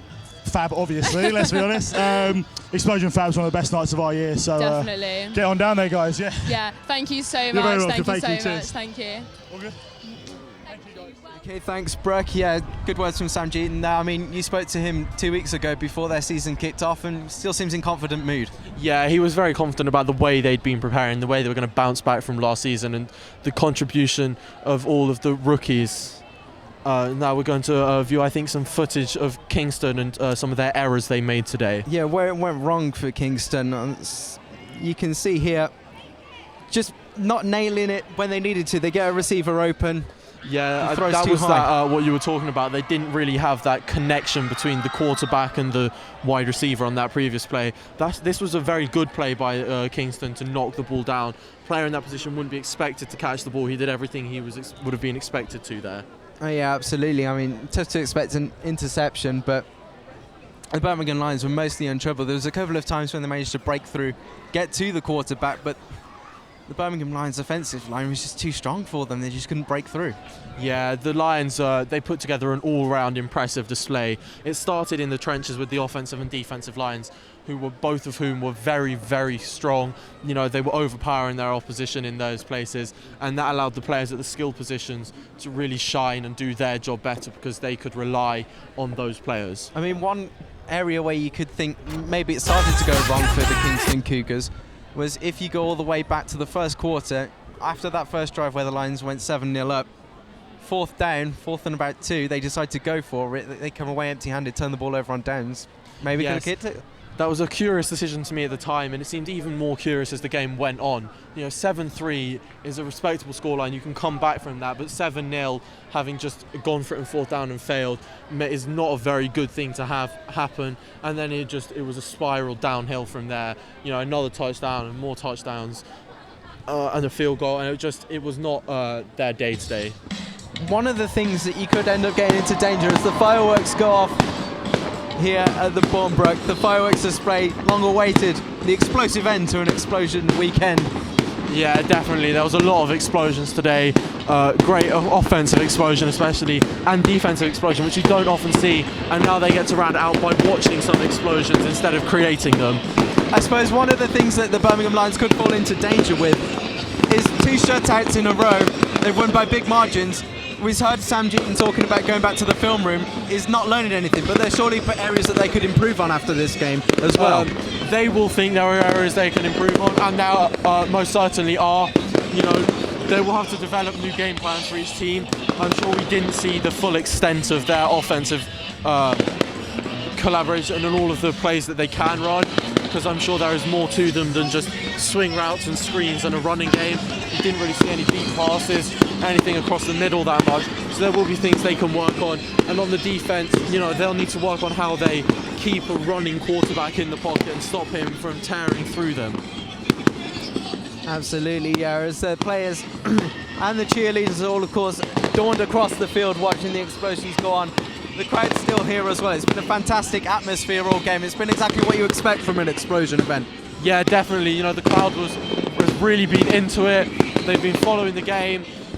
You can hear them all over. It's been a really great day for the University of Birmingham as well, getting such an event for one of their sporting events. Yeah, Fortress Bournemouth, as it seems to be for the Birmingham Lions, providing yet another big win for the Birmingham Lions as they continue their quest and continue. Do you think this sets them up well for the rest of the season now, 2-0, looking to chase the championship?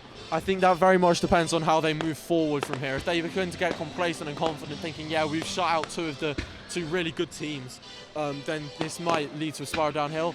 However, if they continue to try and work on it, continue to try and improve, continue to work hard, and always believe that it will be difficult and that their opposition are good, then this could lead to a very successful season for the Lions. I mean, I suppose we'll get a true measure of the Lions when they come up against teams that did beat them to the final last year. Hertfordshire as well will be coming up on the horizon.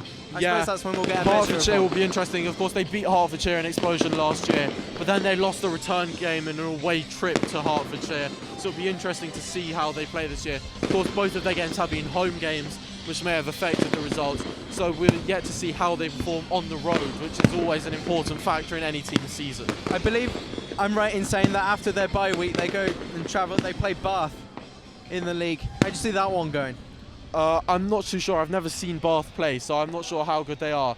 But I think they have 3 in a row on the road, which is a very difficult schedule for any team to have to deal with. So if they come away from that relatively unscathed and with a good record, then that could really set them up positively for the rest of the season. I mean, you mentioned the travel there. How much do you think it did take out of this Kingston side here tonight? I think it takes something out of it. Of course, you are obviously on a coach or with your friends, you're talking, you're relaxing. Perhaps it's time to go through the plan. I think the biggest factor today in the Cougars sort of falling short and not coming up was the fact that they were just outplayed by the Lions. Perhaps they underestimated them, or the Lions showed them something they weren't expecting. What do you think of the Cougars? I mean, obviously this has been a blowout. The Hertfordshire result last week, I suppose, are we really getting a true measuring stick? Do we still not know what this side is capable of? Or is this more of a true performance, or how do you see this one? I see this as the opposite end of the spectrum. Obviously last week had to have been a very impressive display to topple Hertfordshire, but this week was very underwhelming. They weren't able to get their foot in the game at all right from the first whistle of the game.